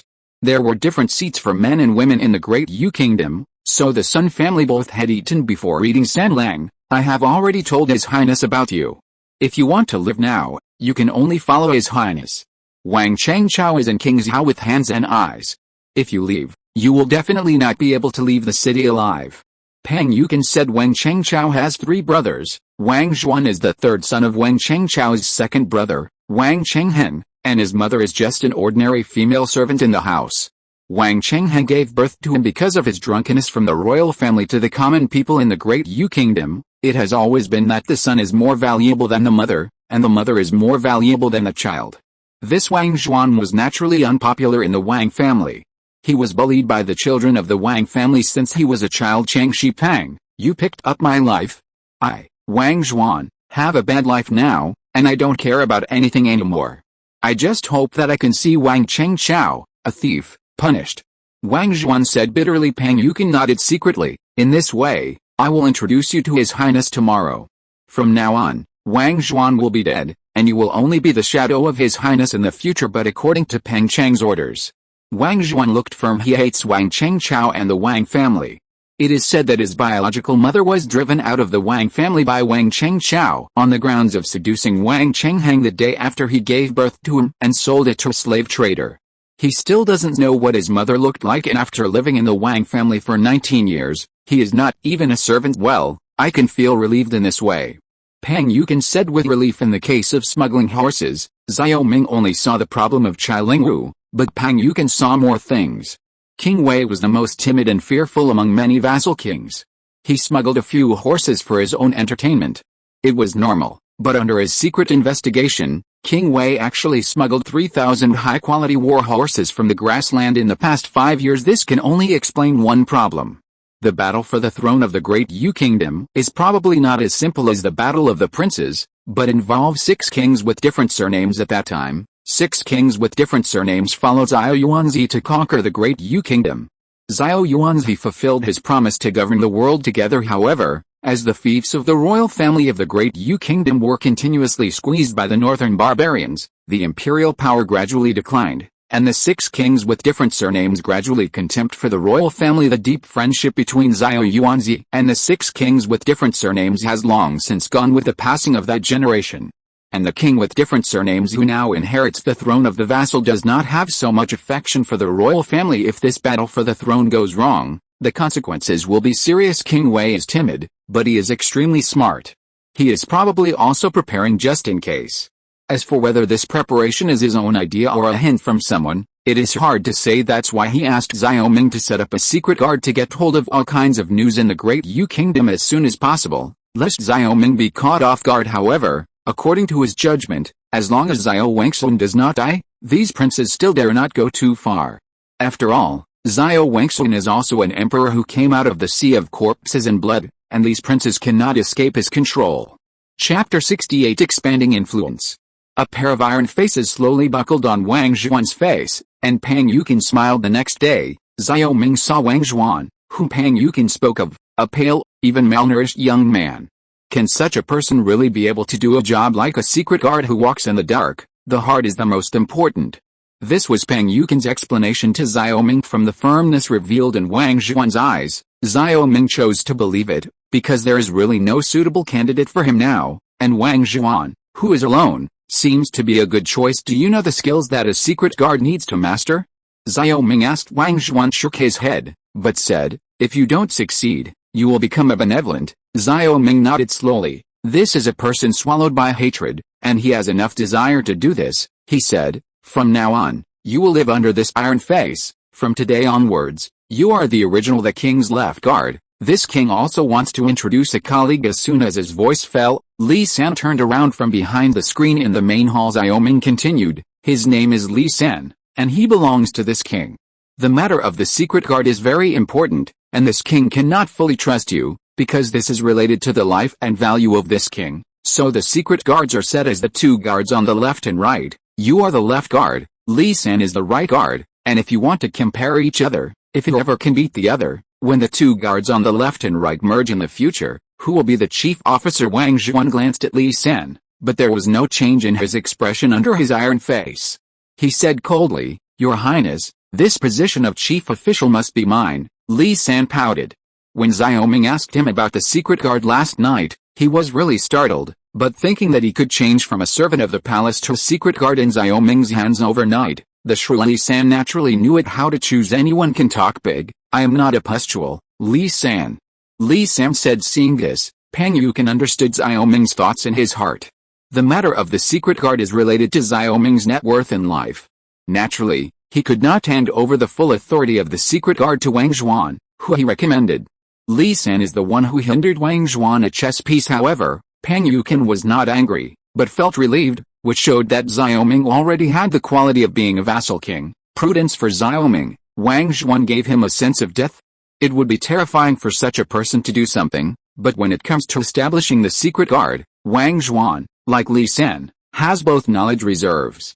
It's 0, which requires him to teach. Pang Yukin sent Wang Zhuan over and went back to the governor's mansion to do his own affairs. Xiao Ming temporarily placed Wang Zhuan in Bo Wentang. During the following period, he and Li San will receive comprehensive espionage knowledge training. Just as Xiao Ming was building his own fief step by step, his influence spread with the merchants in the Great Yu Kingdom. In particular, new commodities can always be quickly spread to the prosperous prefectures and counties of Deu Cheng'an. With the mass production of soap in Qingzhou, a steady stream of soap has been pouring into Cheng'an, becoming a daily necessities purchased by dignitaries and dignitaries frantically. Nowadays, not only the concubines in the palace, but the common people even take the honor of getting a piece of soap. The first appearance of perfume in Chang'an's east and west markets after soap caused a stir. It is not without basis that Xiao Ming chose to produce perfume first, because according to historical records, when perfume first appeared in Chang'an in the Tang dynasty, it did cause a sensation among women. It was precisely because of the case that he was convinced that there must be a market for perfume in Deu, and the facts also proved his idea at a poetry competition somewhere in Chang'an. A certain eldest lady walked through the market with a strong scent of perfume. The strong fragrance made the other ladies couldn't help covering their noses. The other ladies were envious for a while, but now that perfume is in short supply, it is natural for this lady to be so extravagant. At the same poetry competition, a screen was separated, and several scholars were gathered in front of a scholar with a fragrant aroma. Brother Wang is really fragrant like a flower now, which makes me envious. A scholar said, "Isn't this perfume meant for women?" Brother Wang rolled his eyes at the scholar. "What do you know? This is the latest male cologne perfume from Prince Qi's mansion. It is said that women can't help but post it when they smell it." "Really?" A kind of scholar became more and more envious. Brother Wang smugly said, "This cologne was just launched 2 days ago. I bought it when it was just on sale in Dongxi." I don't know how many ladies turned around and looked back. This time, the poetry festival is said to be coming. "Young lady, you know," when a certain scholar heard the words, he immediately said, "Brother Wang, I'm not going to accompany you. I'm going to make it easier. I'm going to make it easier too." In a blink of an eye, only Brother Wang was left, but after a while, those scholars came back, and they were more fragrant than each other. In the Wang family shop in Dongxi, Qin Mu sent an official's son away with an apology, all because the men's perfume was sold out. He admires Xiao Ming a little now. Before he went to Chang'an, he went to Qi Wangfu to visit Xiao Ming, because it was a custom. Every time Wang Shiji went to Chang'an, he would also visit Xiao Ming. By the way, he asked Xiao Ming what he needed, and then purchased from Chang'an. Returned before leaving, Xiao Ming told him this method and made a bet that there is no perfume for men. Xiao Ming just found a reason for men to use perfume. Sure enough, after this rhetoric spread, many sons and brothers came over to buy perfume, but he couldn't be happy because he lost, and this loss cost another 10,000 taels of silver. In his opinion, the current King Qi just loves money like his life, trying his best to squeeze oil and water from them. Of course, they made a lot of money from the goods they sold, but compared to the silver taels earned by King Qi, it was really incomparable. This time, Xiao Ming not only gave him this method, but also asked him to give some things to the palace. He thought that it was time to go to the palace. Just as he thought, the concubines in the palace were vying for their own unique perfume at this time, and it was rare that Xiao Wangxuan also came to the harem this time. "Your Majesty, this is the perfume that Ming'er specially made for you. It is said to refresh your mind and relieve fatigue." Empress Zhao handed a bottle of perfume to Xiao Wangxuan. After the batch of perfume arrived, Empress Zhao was surprised to find that there was a special perfume belonging to the emperor. She opened the letter and saw it clearly, and then asked the palace maid to drink. Xiao Wangxuan to say, but Xiao Wangxuan was actually interested in perfume and came here. "Your Majesty, in addition to perfume, there is also special soap. According to Ming'er's letter, this soap and perfume have some medicinal ingredients added, which are good for the body." Concubine Zhen brought another soap over. If you're listening to this novel on a channel other than Fanfic World, it means they downloaded and uploaded it without effort. We cordially invite you to visit our channel, Mundo Fanfic Novelis. There you'll find the original version of this story, and you can explore many other novels of various genres. We're waiting for you to immerse yourself in a world of incredible novels. Chapter 69 Xiao Wangxuan and number 039, S. Shock. Even though Ming'er is ignorant, the things he messed up this time are interesting. "I use soap to bathe every day, and I feel refreshed." Xiao Wangxuan said that if he didn't use soap now, he would feel uncomfortable, as if he hadn't washed it clean. "Your Majesty, no, we wash our hands with soap every day, take a bath, and add this perfume. It's very comfortable every day," said a concubine. Xiao Wangxuan smiled. His fingers slipped on the face of the concubine. "Concubine Ai's body has slipped a lot today. Haha, Your Majesty." The concubine took the opportunity to act coquettishly. Empress Zhao's face was a little red. This Xiao Wangxuan was greedy by nature, but now he is more and more arrogant, and he did not restrain himself from blocking so many concubines. But she did not dare to say that these days, Xiao Wangxuan rarely has such a happy time. He smelled the perfume in his left hand and the soap in his right hand. Xiao Wangxuan thought to himself, these two things would help him to have a good relationship between his concubines and concubines, so he couldn't help feeling overjoyed, and said, King Qi has finally done it. For the things that make me happy, I will transfer the remaining 800,000 taels to him in the near future, my concubine, on behalf of the King of Qi, thanks His Majesty. Concubine Zhen was overjoyed. Xiao Wangxuan looked at Concubine Zhen and nodded with satisfaction. I heard that Concubine Zhen's mung bean cake is pretty good, but I would like to taste it. The other concubines were envious after hearing the words. Xiao Wangxuan meant that he was staying at Concubine Zhen tonight. Empress Xiao's expression changed. She didn't know whether to be happy or unhappy. Xiao Wangxuan was a favorite of Concubine Zhen back then. Later, Xiao Ming repeatedly committed evil in Chang'an, and now King Qi doesn't know whether it is intentional or not. This time it seems that Xiao Wangxuan is indeed happy. He was happy that King Qi was favored again. If he was willing to help the crown prince, it would not be bad. Of course he was unhappy because of his selfishness as a woman. The concubines and concubines left each other wisely, but each of them left behind a lot of banknotes. Xiao Wangxuan saw it and said, this King Qi has managed to do business in this palace. Concubine Zhen explained, Your Majesty, King Qi is also forced to do so. Now the prodigal son of King Qi has turned back and managed the fief with all his heart. However, there is not enough money and talent, so he can only do his best. Xiao Wangxuan frowned. Now the crown prince, the second prince, the third prince, and the fourth prince are fighting to the death in Chang'an, and they are fighting each other in the court, which really annoys me. None of these rebels can be as considerate as the King of Qi. Hey, Concubine Zhen said, Your Majesty, these princes are just brothers, and it is normal to be noisy. Your Majesty must take care of your dragon body. Xiao Wangxuan sighed, I'm still at ease with you. Unlike Concubine Nade, every time I go to her place, I'm either asking for an official or interceding for the fourth prince, which is not like you. I sent King Qi to King Zhao. You didn't say a word. Your Majesty works day and night for the affairs of the state. How dare your concubine speak so loudly? Your Majesty conferred King Zhao to King Qi, presumably because of His Majesty's consideration. Concubine Zhen said. Xiao Wangxuan nodded slightly, although Concubine Zhen was not from a famous family. But she was knowledgeable and sensible, and he was deeply fond of him. He said, King Qi is a bastard, ignorant, but after all, he is also my son, the blood of the royal family. I sent him to him.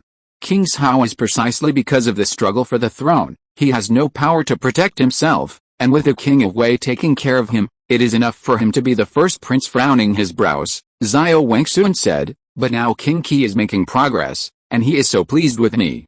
If King Qi can manage the fiefs well, it will be able to contain the troops of the barbarians going south, and it will also be able to make many kings of different surnames jealous. The royal vassal, Gaozu, once said that there are many vassal lords who are not afraid of the royal family. Even if they are smashed, they will belong to the Xiao family. The great ancestor was wise and martial, and it is precisely because of this that vassal kings with different surnames and vassal kings from the royal lineage are jealous of each other. Concubine Zhen said, that's right, that's why I acquiesced to King Wei's smuggling of horses and secretly helped him.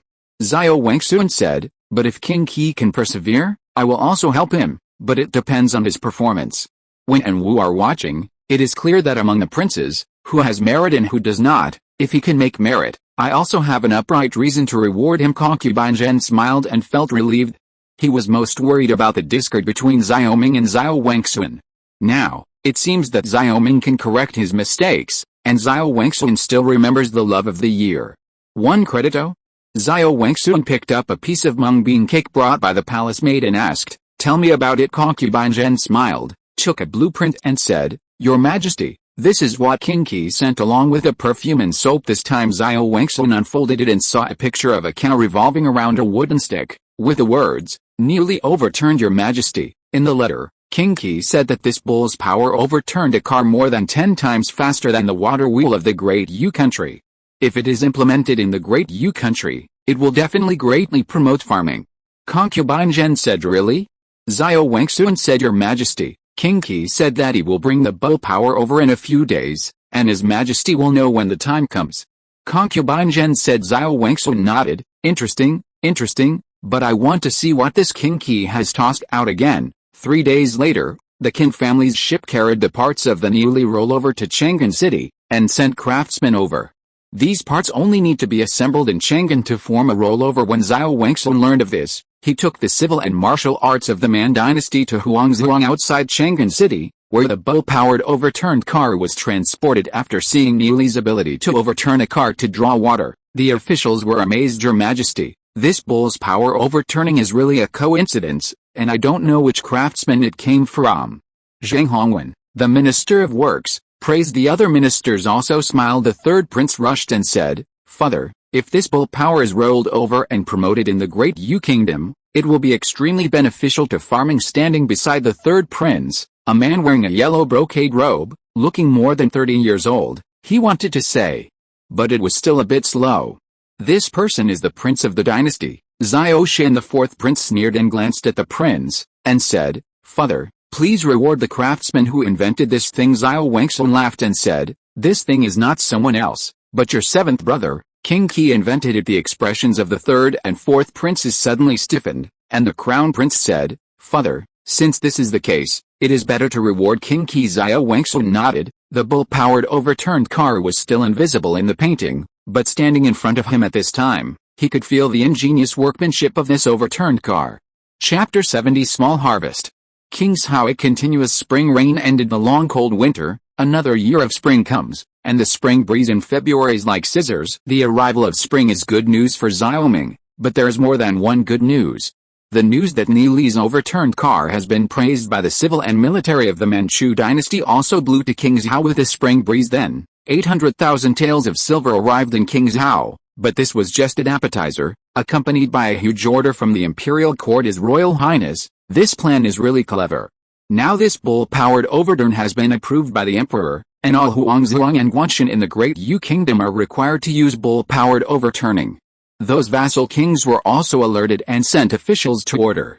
There are a total of 30,000 sets of roller orders for this bull-powered overturn, which is 9 million taels of silver, and after deducting the cost, we are enough to earn 6 million taels of silver. Li Keidun was inexplicably excited. Now King Zhao Commercial Bank is the only official commercial bank in King Zhao.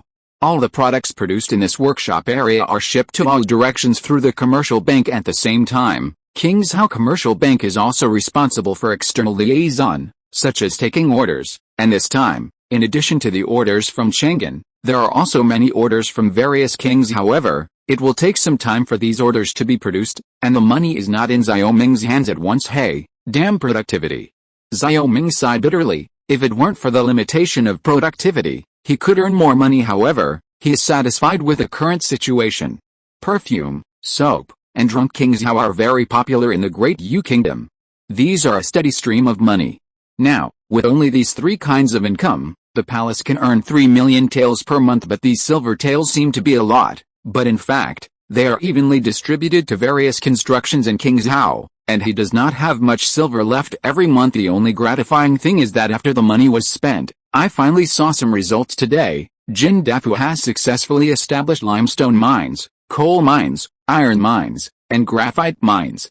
There are 1,000 slave miners in each mine, which basically meets the production needs of the workshop area. The transportation of minerals also forced Jin Dafu to set up a transportation team. The horse-drawn flatbed truck used by this transport team, a transport team of 300 carriages, basically solved the transportation problem in the country. As for the Salt Transport Division mentioned by Xiaoming at the beginning, it was officially established at the urging of Pang Yukan.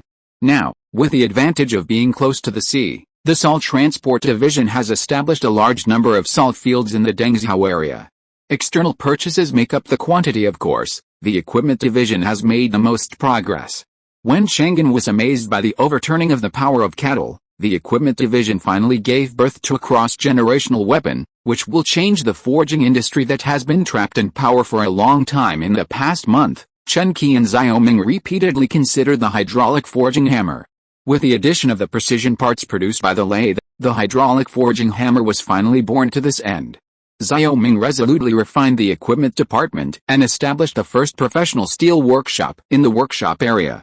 The craftsmen of this workshop will only be responsible for the production and forging of steel. Various types of water-powered lathes and manual lathes have established a lathe workshop, and also established a cement workshop, a brick workshop, a wine workshop, and a perfume workshop. All workshops are assigned to the equipment department for unified scheduling. After muttering to himself, Thinking of his achievements in 4 or 5 months, he was a little satisfied in his heart. Seeing Li Keqian smiling, he said, "Don't be too happy, these orders are just their tentative purchases. Your task below is very heavy in the past month. In addition to cooperating with Chen Qi to produce hydraulic forging hammers, Xiao Ming has not stopped the matter of Bo Wentang. These people under his command have been called by him to the school to study for Li Keqian. He naturally imparted modern business knowledge as Royal Highness. Don't worry, take it in advance, you must give it first, and tomorrow I will go to the fiefs of various vassal kings to lobby and ask them to encourage the rich and powerful families of the fiefs to purchase cattle power overturned." Li Keqian said. Xiao Ming nodded. This is a business activity he called Li Keqian. Public relations. Remember, a really good businessman can buy a comb for a monk. Xiao Ming said. The sales of goods are in sales. Li Keqian said hesitantly. Xiao Ming nodded. All kinds of simple business knowledge, Li Keqian learned very quickly, but Xiao Ming still has a lot of things he didn't teach him, because he didn't use it yet, and when he used it, he would cut it. Time for all wool for him. The history of mankind is the history of war, and it is also the history of economics. War is for the economy, and the economy is also for the war. It's good to understand this. It doesn't matter if you spend money. Now your task is to publicize that those famous ladies don't need soap or perfume and have no face to go out, and publicize that those powerful people don't get drunk in Qingzhou, and they can't make other wines. Xiao Ming said with a single glance. If the merchants of the Great Yu Kingdom think that he only has commodities, they will look down on him too much. Let Li Keqian go to various places in Dao to promote Qingzhou's products, and at the same time, he also approved millions of taels of public relations fees for Li Keqian. Of course, these expenses are to get through officials from all over the country. After all, Dao Kingdom is still an official standard.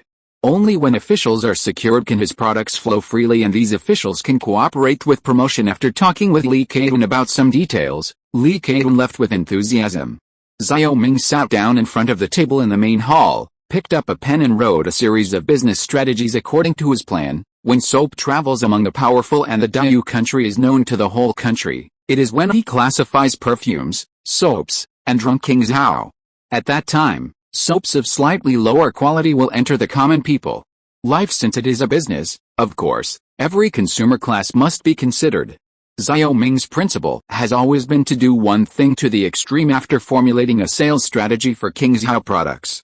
Xiao Ming walked out of the main hall and looked at the bright sunshine outside. The brilliance shone down, and Xiao Ming seemed to be covered with a faint golden color. The sowing season is coming, and farming is the foundation of the fief, because the amount of food will mean how many people he can feed and how many troops he can build. Just as he was thinking, Pang Yuqin came towards him with a young scholar. This is the candidate for Qingzhou governor recommended by Pang Yuqin to Xiao Ming.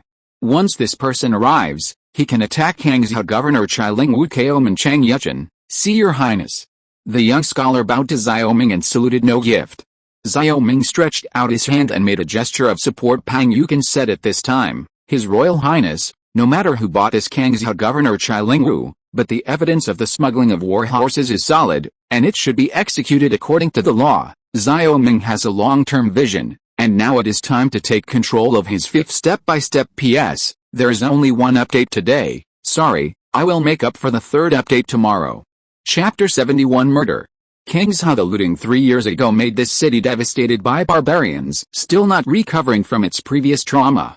The huge Qingzhou city has a population of only 30,000. The depopulated population and the desolation of all industries are the true portrayal of Qingzhou at this time.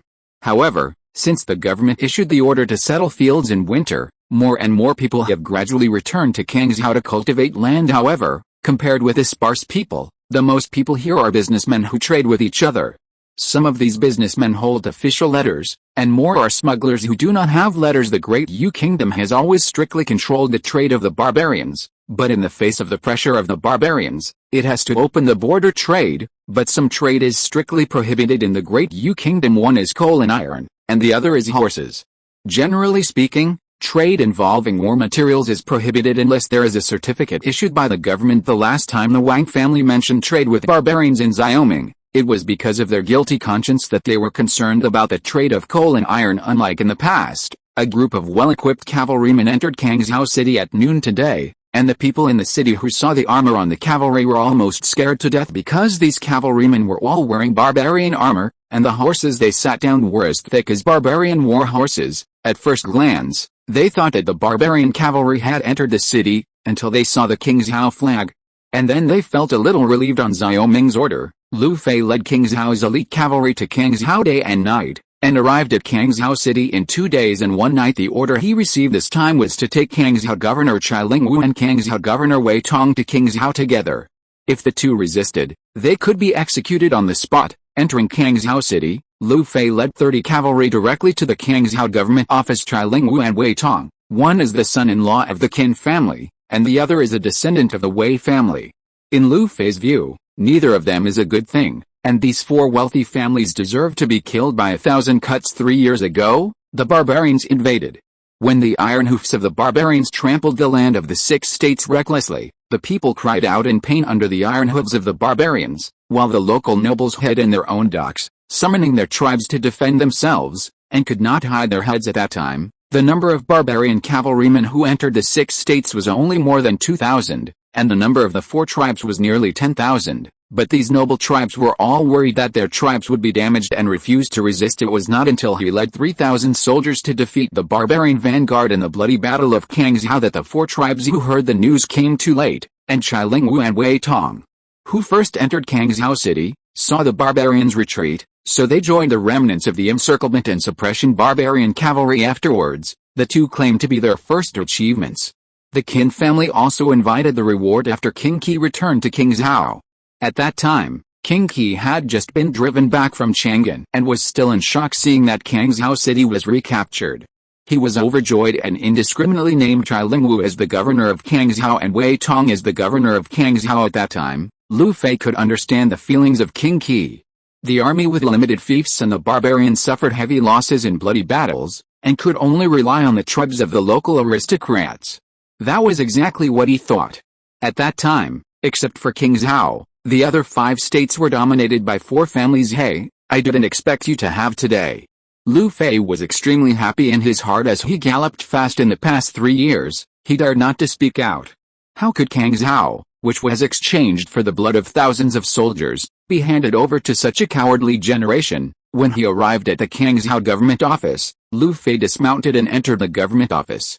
His voice was like a bell, and he roared, "Where is the governor of Chai? His Highness has an order. Come and obey the order." There were only a few people in the yamen, and one of the officers whispered, "Zia Aoi Hulu, Inspector Chai is not here, not here."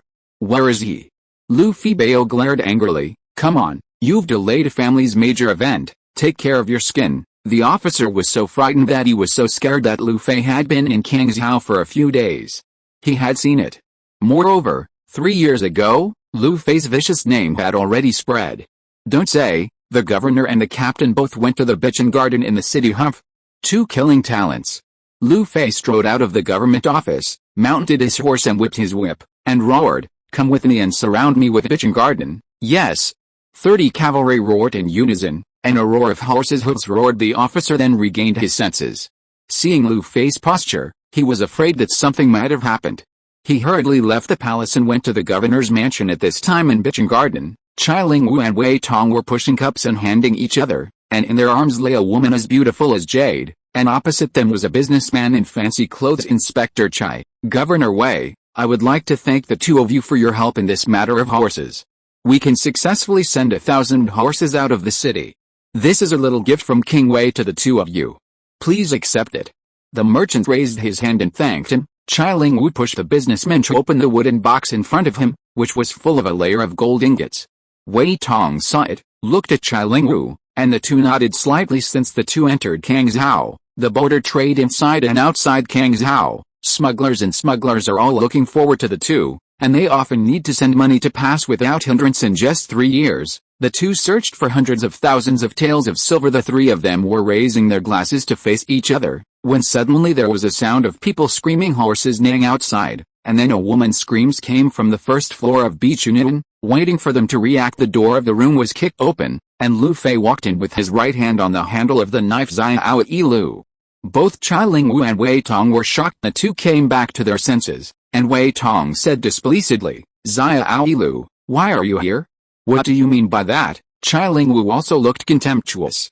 The 2 were far away in Kangzhou, and they had no idea of the changes in King Zhao.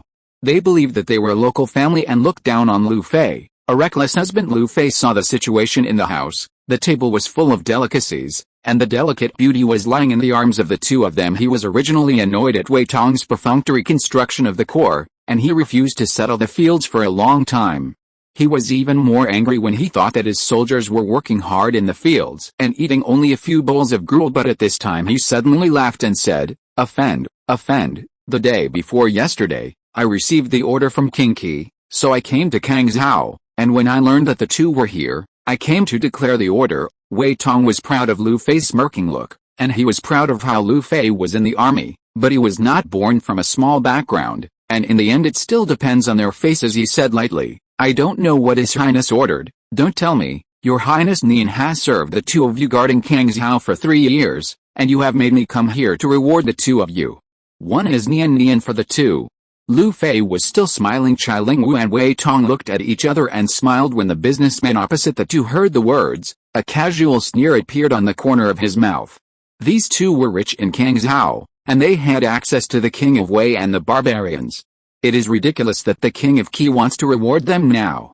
The most useless of the princes at this time, Lu Fei read, Cai Lingwu, the governor of Kang Zhao, Wei Tong, the governor of Kang Zhao, listen to the order. Chai Lingwu and Wei Tong stood up, bowed and said, I am here. Chai Lingwu, Wei Tong, as the prefect of Kang Zhao, doesn't think about guarding the border, but secretly colluded with businessmen to smuggle war horses, enrich his personal pockets, and violate the yin and yang of the king's army. Reading this, Chai Lingwu and Wei Tong were shocked. Wei Tong immediately put his hand on the hilt of the knife at his waist, but the soldiers behind Lu Fei immediately stepped forward and pressed the two to the ground. From now on, he will be removed from the position of governor and he will be sent to the King Zhao prison.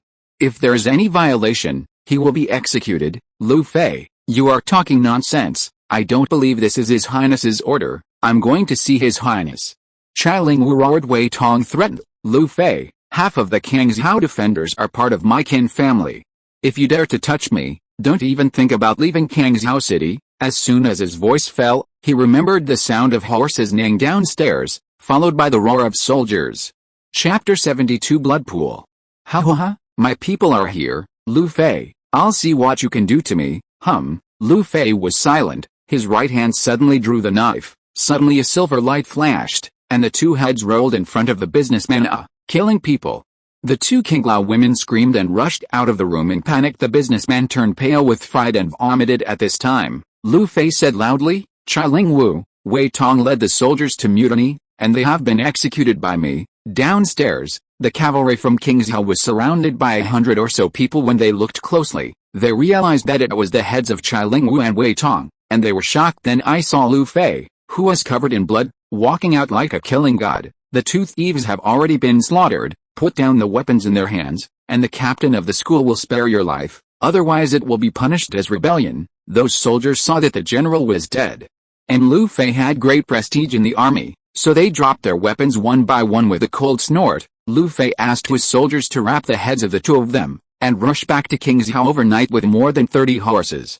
This time, in order to quickly take down Chai Lingwu, all the cavalry were 1 person and 4 horses. At noon the next day, he took Chai Lingwu and Wei Tong's head to the Qi Wangfu killed. Xiao Ming asked when he saw the blood-soaked sackcloth. Lu Fei nodded and recounted the situation at that time. At this time, Pang Yukan brought Chang Yuchen to the Qi palace, and Chang Yuchen said at this time, Your Highness, these two should be killed. This Chang Yuchen has only been here for 3 days. Xiao Ming doesn't know much about him and said, Why should you kill him? Let's not mention the 2 people smuggling war horses, but the 2 people should be killed if they mix the noble clan tribe into the Kang Zhao defenders. If this continues, is this Kang Zhao still His Highness's Kang Zhao? If the barbarians come again, these 2 wooden people abandon the city and run away? Don't forget, Your Highness, that the guards in those days were also from the local noble family. Chang Yuchen said. Xiao Ming nodded. Just killing people like this, they will be dissatisfied. Now the Qin family is still powerful. If they secretly oppose this king, it is not a joke. Since His Highness dares to move the 2 of them, he must be very sure. The truth of sitting on a mountain and watching tigers fight, Your Highness probably understands better than the grass people. Chang Yuchen said. Well, it makes sense. Xiao Ming said, This Cheng Yuchen had already seen that he was taking advantage of the contradictions of the big clan. He said, Kangshao is an important frontier town, don't be sloppy, wait for the cases of Chai Lingwu and Wei Tong to be settled. Now, you can go to Kangshao to take up your post. Thank you, Your Highness. Cheng Yuchen said he is also a famous person, but he has no background. After waiting for 3 years, he still has no official or semi-official position. Because he admires Pang Yukin's uprightness, after receiving Pang Yukin's letter, he decided to drag his family to Kingshao. Pang Yukin said at this time, His Royal Highness, once Chai Lingwu and Wei Tong die, the Wang family will definitely come to recommend their own people, and I hope that His Royal Highness will not be bewitched by the Wang family. Xiao Ming's face darkened. Pang Yukin still didn't believe in his own integrity. He said, at this time, this king has made up his mind and will not choose someone else. Pang Yukin then nodded and led Cheng Yuchen to retreat before Lu Fei left in the main hall. Xiao Ming stared at Lu Fei for a while, speechless. This king still wants to interrogate the two of them. You are better. Now there is no evidence. Xiao Ming said angrily. Lu Fei smiled and said, Your Highness, this is not necessarily true. I also arrested a businessman who had secret communication with the two of them. He is in Kingshao prison. If His Highness is not at ease, the last general can help His Highness to interrogate. You're a little bit rough. By the way, this time Wei Tong was killed and the Kingshao governor was vacant. You selected the best people from the Kingshao army to take the post, and there must be no more people you can't control. Xiao Ming said not only Kingshao, but now Xiao Ming is not worried about Kingshao. He is very worried about other states, because these states and counties are basically people from the 4 great families. This time, taking advantage of the contradiction between Wang and Qin, he will completely clean Kangshao, and other states need him to take full advantage of the fuse of this conflict. Cheng Yuchen said it very clearly. He just wanted to sit on the mountain and watch the tiger fight and take advantage of the opportunity. He ordered Lu Fei to send a competent person to Kangshao, and he asked Lu Fei to list the newly recruited soldiers as the new army. In this way, he can use the new army to restrain the troops of other prefectures and counties, but Kingshao and Kangshao 1. And other prefectures and counties will not be able to make big waves. The only thing he worried about was the Qin family's rebound.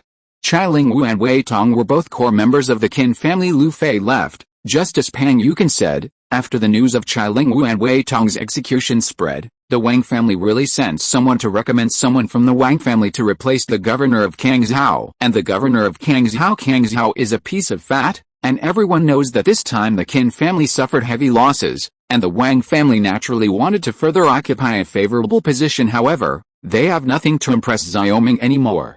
Xiao Ming is no longer a vassal king who could just spend 10,000 taels of silver. In the past, the Wang family touched their noses and left. When Li San walked in, how is it?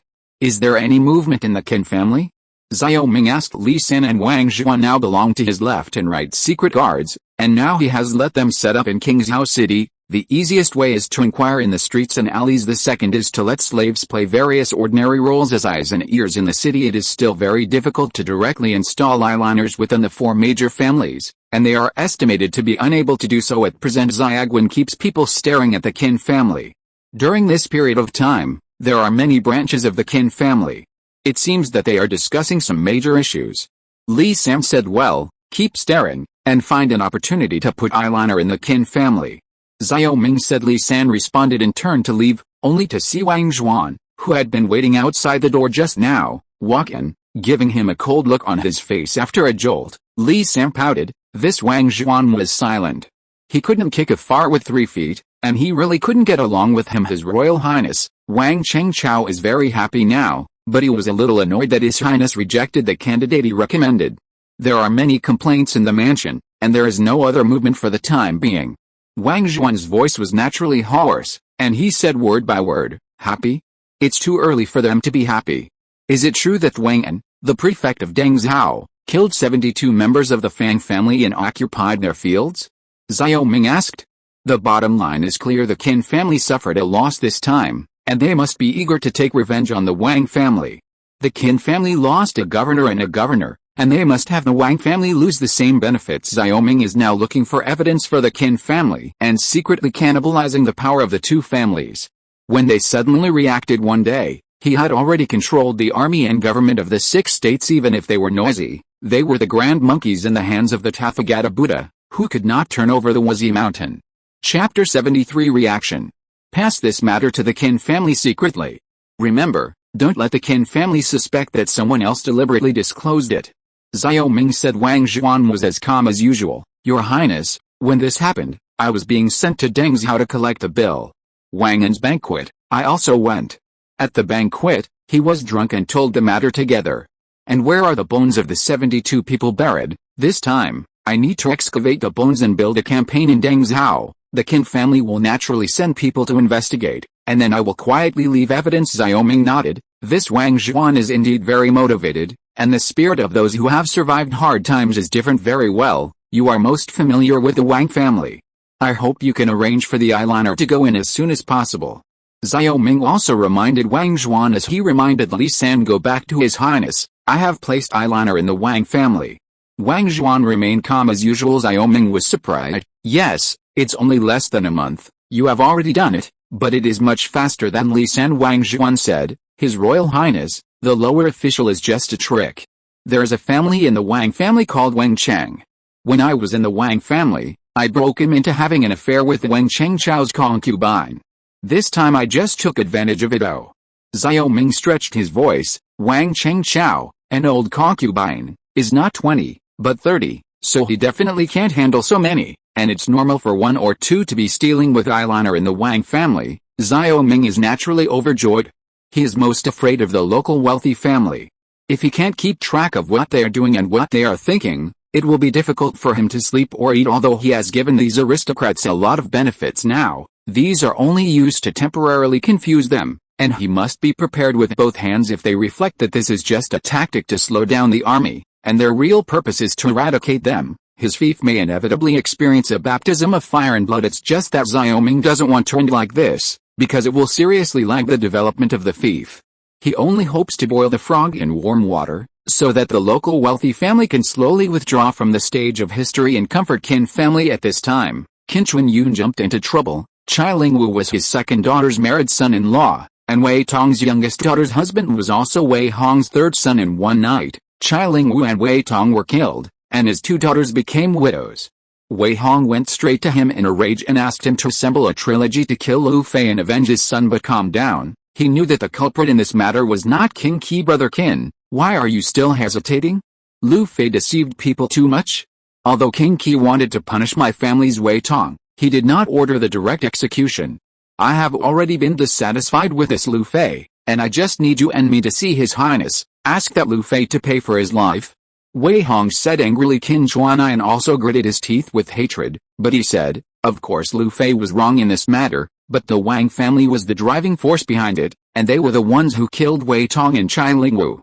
Lu Fei was always reckless, and at that time Qin the family bureaucrat came again. With Lu Fei's character, it is impossible not to carry out His Highness's order. Even if we go to His Highness will protect Lu Fei, and if His Highness investigates the Qin family's placement of Yulu in the Kangzhou defenders, you and I will definitely have to suffer. Wang Chengchao, you are too ruthless. Wei Hong slammed the table hard, and the tea on the table was spilled on the ground. Then you are so patient, it's unbearable. Lu Fei was the one who killed, but the Wang family was the one who caused it. He caused our 2 families to suffer heavy losses. We must retaliate. Qin Chuan said impulsively. Wei Hong aimed his resentment at Xiao Ming, and after thinking about it, he gradually recalled it. Hey, Brother Qin thinks it all, and now the most fearful thing is that His Royal Highness the Wang family unites against our 2 families.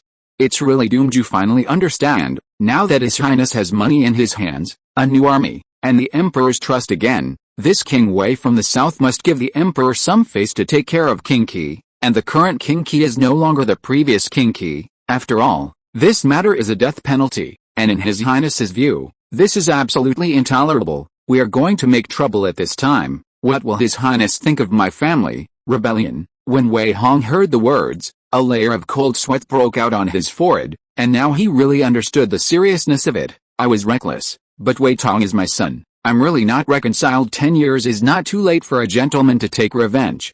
This royal family is targeting us so much, not to compete for the interests of the Chamber of Commerce. The most important thing now is money. As long as we have money, we can buy more land and expand our lineage, so now we have to deal with the Wang family, not the King of Qi.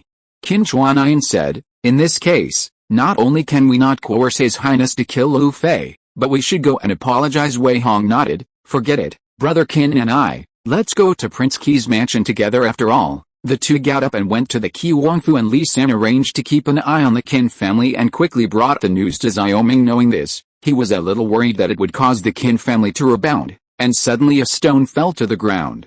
He was not afraid of the wily Qin Xuanian, but he was afraid of the somewhat stunned Wei Hong because Leng Taoqing only looks at the surface. He has to tear his face for this matter, but Qin Xuanian can see something deeper in this way. He can lead the conflict to the Wang family and let the two families tear each other apart, instead of putting him under pressure. Although he has recruited new recruits now, these recruits are both fielding and training. The most deadly thing is that they have not yet had any weapons to force them, and they are also a group of cannon fodder when they are pulled out. Lose 800. However, once he waits until the plate armor and other equipment are equipped with the King's Hao army, and trains for a few more months, then he will no longer be afraid of the armed tribes of the local nobles. Qin Xuanian and Wei Hong soon arrived at the Prince Qi's mansion. Naturally, Qin Xuanian blamed himself, and also scolded Chai Lingwu and Wei Tong, and then made it clear that it was not the Qin and Wei families who ordered them, but their own. The behavior of you two, please get up. Since it has nothing to do with the Qin and Wei families, and the lights are extinguished when people die, this king will not pursue this matter. I hope that both of you can do your part. Xiao Ming's last words contained a warning. Qin Xuanian and Wei Hong said at the same time, follow His Highness's teachings. Go back. Xiao Ming breathed a sigh of relief. The first step was finally completed successfully, and it was time for Wang Zhuan to start. The two responded and left Qi Wangfu together. Looking at the backs of the two leaving, Xiao Ming frowned. The fact that the Qin family placed a part in the Kang's Hao army made him a little uneasy, because he always felt that this matter was far from a simple matter of Chai Lingwu and Wei Tong personal actions. Thinking of this, he asked Aster to prepare a horse. This hydraulic forging hammer has just been manufactured. The craftsman is adapting to this hydraulic machine. He needs to go to the iron and steel workshop to personally supervise and implement the production of plate armor as soon as possible. In business and military, both hands must be grasped, and both hands must be hard. Chapter 74 Pipeline. North of King's Hao. When Xiao Ming arrived at the steel workshop, he summoned a craftsman to teach the effective use of this hydraulic hammer. The steel workshop is entirely made of blue bricks. On the one hand, this structure is effective in preventing fires, and at the same time it is strong enough. These blue bricks came from the brick kilns in the workshop area. At first, Xiao Ming's goal was red bricks, but he gradually found that red bricks were a bit wasteful in this era, and blue bricks were enough. In this way, costs can also be saved. The material for building various workshops is naturally cement. Since the limestone mine provided enough limestone, he began to calcine cement for the construction of the workshop area. Moreover, in the workshop area, several main roads all use cement pavement, which makes the workshop area very clean and convenient for transportation. The appearance of these two building materials has long attracted the attention of King's Hao merchants, but Xiao Ming did not intend to open these two technologies to the outside world. However, he believes that the material of blue brick is easy to master, and it is estimated that the merchants can use the clay to fire it just by seeing it. After all, the pottery and porcelain industry in the Great Yu Kingdom is still very developed, so there is no way to hide it. But cement is different. First is the limestone mine, and the third is the firing process. Without any of them, cement cannot be produced. It's just that although the businessmen are discussing these two things, they are not very interested because in their opinion, the value of these two things is not high, far less than perfume. Soap can bring them practical benefits. There is no concept of real estate here. The assembly line means that everyone is only responsible for producing their own accessories, and these accessories are assembled at the end, so every production team of the hydraulic forging hammer will get it. Facing the craftsmen of the steel workshop, Xiao Ming taught the concept of assembly line production to took them in the past. The work habit of craftsmen was that each person was responsible for the creation of a set of armor, but this method will be eliminated under industrial production. Chen Qi and Chen Wenlong nodded secretly. They had never thought of this production method at that time, but as soon as Xiao Ming proposed it, they immediately understood the advantages of this method. Each group of craftsmen focuses on their own accessories, which allows the craftsmen to quickly familiarize themselves with the products in their hands. The speed of forging is very fast. Practice makes perfect, and the speed will be greatly improved. After explaining the concept of the assembly line in the workshop, Xiao Ming called Chen Qi and said, "You are familiar with the craftsmen. Now that the forging hammers are out, We will divide the craftsmen into groups today. Chen Qi also didn't understand what kind of stimulation Xiao Ming had received today.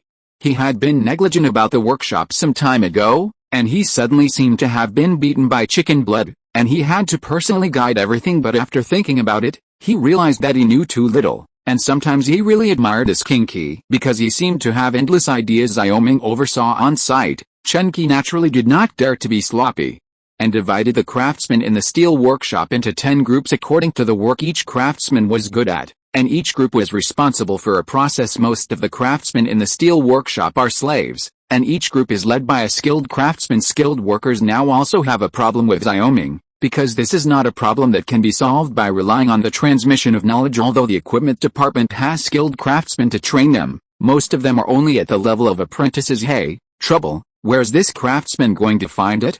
Xiao Ming muttered to himself. Chen Wenlong said at this time, His Royal Highness, of course, craftsmen are the fastest plundered in the war. In the past, the barbarians plundered many skilled craftsmen from my dayu. Now not only does the armor and weapons not lose to dayu, but even during the siege of the city, fire torches are used. These barbarians are learning very quickly. This torch has only appeared in the Great Yu Kingdom for a few decades, but all the barbarians have learned it. Xiao Ming was worried today. This era belongs to the 17th century, but the firearms of the Great Yu Kingdom are still in the initial stage. This torch is also the most primitive level. It shoots only stone bullets, and the range is only more than 100 meters, but even so, these torches are attacking the city also has a very shocking effect. Chen Wenlong also frowned. The barbarians in the north are becoming more and more powerful, and their national strength is gradually not losing to dayu. Korea, who previously surrendered to dayu, is now becoming a vassal of the barbarians. Korea.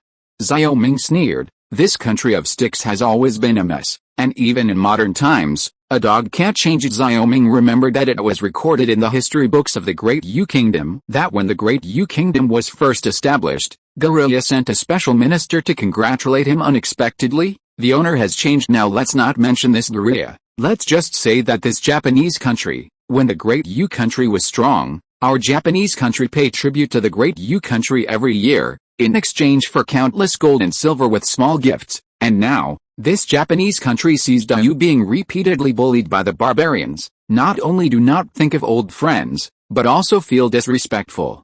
Often looting the coast of my country of Great Yu. Hey, in any era, there are people with lofty ideals who sigh for the fate of the country. Although Chen Wenlong doesn't talk much, he is also a person who cherishes his family and country. Seeing with his own eyes that the people of the Great Yu Kingdom were humiliated by aliens, he felt indignant in his heart. However, the country of dayu is still intoxicated by the dream of a heavenly kingdom, and the prosperity of the South has made officials indulge in gentleness and do not think about making progress, turning a blind eye to the crises they are constantly facing. The memory in Xiao Ming's mind came. In his memory, he did not know much about Korea and Japanese, but it is certain that these two countries have also undergone some changes due to the changes in history. Korea at this time in history should have been called Joseon a long time ago, but this name was given by Zhu Yuanzhang to the Li dynasty of North Korea. And this Li dynasty was also a dynasty that overthrew the Goryeo dynasty with the support of the Ming dynasty. But in this place, there is neither the Yuan dynasty nor Zhu Yuanzhang. With the support of the barbarians, the Wang dynasty of Goryeo has continued to this day, and the name of Goryeo has not changed as for the Japanese invasion of Korea. This happened. The history of the Great Yu Kingdom does not seem to have a big impact on the isolated island of the Japanese country. The era of Toyotomi Hideyoshi's rule still experienced external expansion, but this time, the Japanese state was defeated by the barbarians, and it was precisely because of this that the Japanese state became more and more contemptuous of the dayu state. Now the Japanese kingdom has entered the era of the Tokugawa shogunate. Historically, the barbarians have always been fearful of power but not virtuous. It is precisely because of this that the Japanese pirates and Ronin saw that the country of dayu is rich and weak, and repeatedly robbed Shenbing and Cao. Don't need to sigh. Empty talk is not as good as practical work, and self-pity can change the current situation. If this king's army is strong and strong, why should he be afraid of barbarians and barbarians? Xiao Ming said, what your highness taught is that if the lower officials are like this, wouldn't they be no different from those literati who talk about saving the country? Chen Wenlong said. Xiao Ming nodded. This is what he meant. The truth is only within the range of the canon. This is his reasoning. Chapter 75 Neighboring Countries. The assembly line production of the steel workshop was officially implemented, and the production mode of other workshops naturally needed to be changed to this end. Xiao Ming specially wrote a production organization plan. The knowledge in his brain can not only be transmitted, but of course can also be presented on paper, so that others can learn through words instead of simply relying on his personal professor. During this time, Xiao Ming used the rich knowledge in the technology library and his own understanding to write down a lot of technical books. These books are strictly kept for reference and study. In addition to the steel workshop, Xiao Ming also went to other workshops, this time to correct mistakes in the production process. This workshop area is Xiao Ming's pilot project. If the workshop area model is successful, the workshop area will continue to expand. After all, he has only a few workshops so far, and these workshops are far from being able to be completely dismissed. Great U country with consumption potential. So the next step, Xiao Ming's plan is to expand, copy more steel workshops, and more wineries until saturation. However, expansion requires money, as well as sufficient labor, which is why Xiao Ming and Chen Wenlong lamented that there are not enough craftsmen. Chen Wenlong said that the fastest way to get a craftsman in a war, of course he understands it, but to start a war with his current ability, then eat arsenic with the old lady and seek death for a reason. But this also reminded Xiao Ming that he might not have to personally participate in the war, but just buy it with money. And now the barbarians who enjoy the most war dividends are the barbarians. Whether it is the plunder of the Great U Kingdom, the oppression of Goryeo, or the war with the Ottoman Empire in Central Asia, the barbarians will loot a large number of slaves every year. In Xiao Ming's opinion, the barbarians' warfare methods are very clever. After analyzing many barbarian war cases, he found that massacres are always carried out in barbarian wars.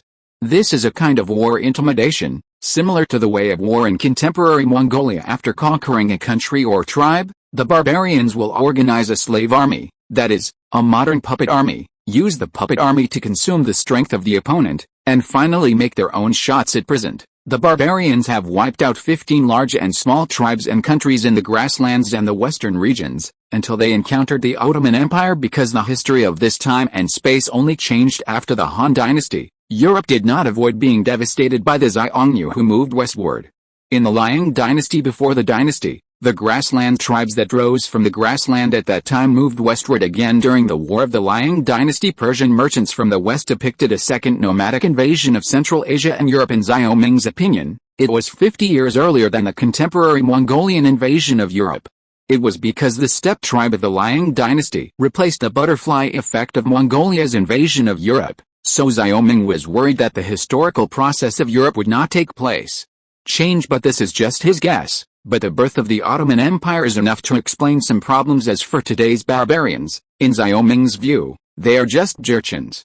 Because the war between the Liang Dynasty and the grassland tribes led to the westward migration of the grassland owners, which gave this tribe a chance to occupy the northern grasslands. Now, coupled with a half-agricultural and half-pastoral way of life, this group is really strong. It's an eventful time. Xiao Ming murmured. Although the development trajectory of the barbarians has changed, the nature of Hulu is difficult and easy. Perhaps he is facing a more vicious and powerful enemy than the contemporary Ming dynasty. That's why he was not in the mood to fight for imperial power with those older brothers and younger brothers, but instead recharged his energy to face more violent storms. After coming out of the workshop area, Xiao Ming did not return to the palace, but went to Xiaoqing, where his property was. At this time, Lu Fei was rolling up his sleeves and reclaiming wasteland with his soldiers, and he was not nervous at all about killing the children of the two wealthy families. Hey, this is a rib. Xiao Ming sighed. If Lu Fei did this to other vassal kings, his head would have been chopped off many times. Let's go and have a look. Xiao Ming said to Zhao Long and Zhao Hu. Spring is about to start, and some crops can be grown on this land. Xiao Ming is thinking about what to grow.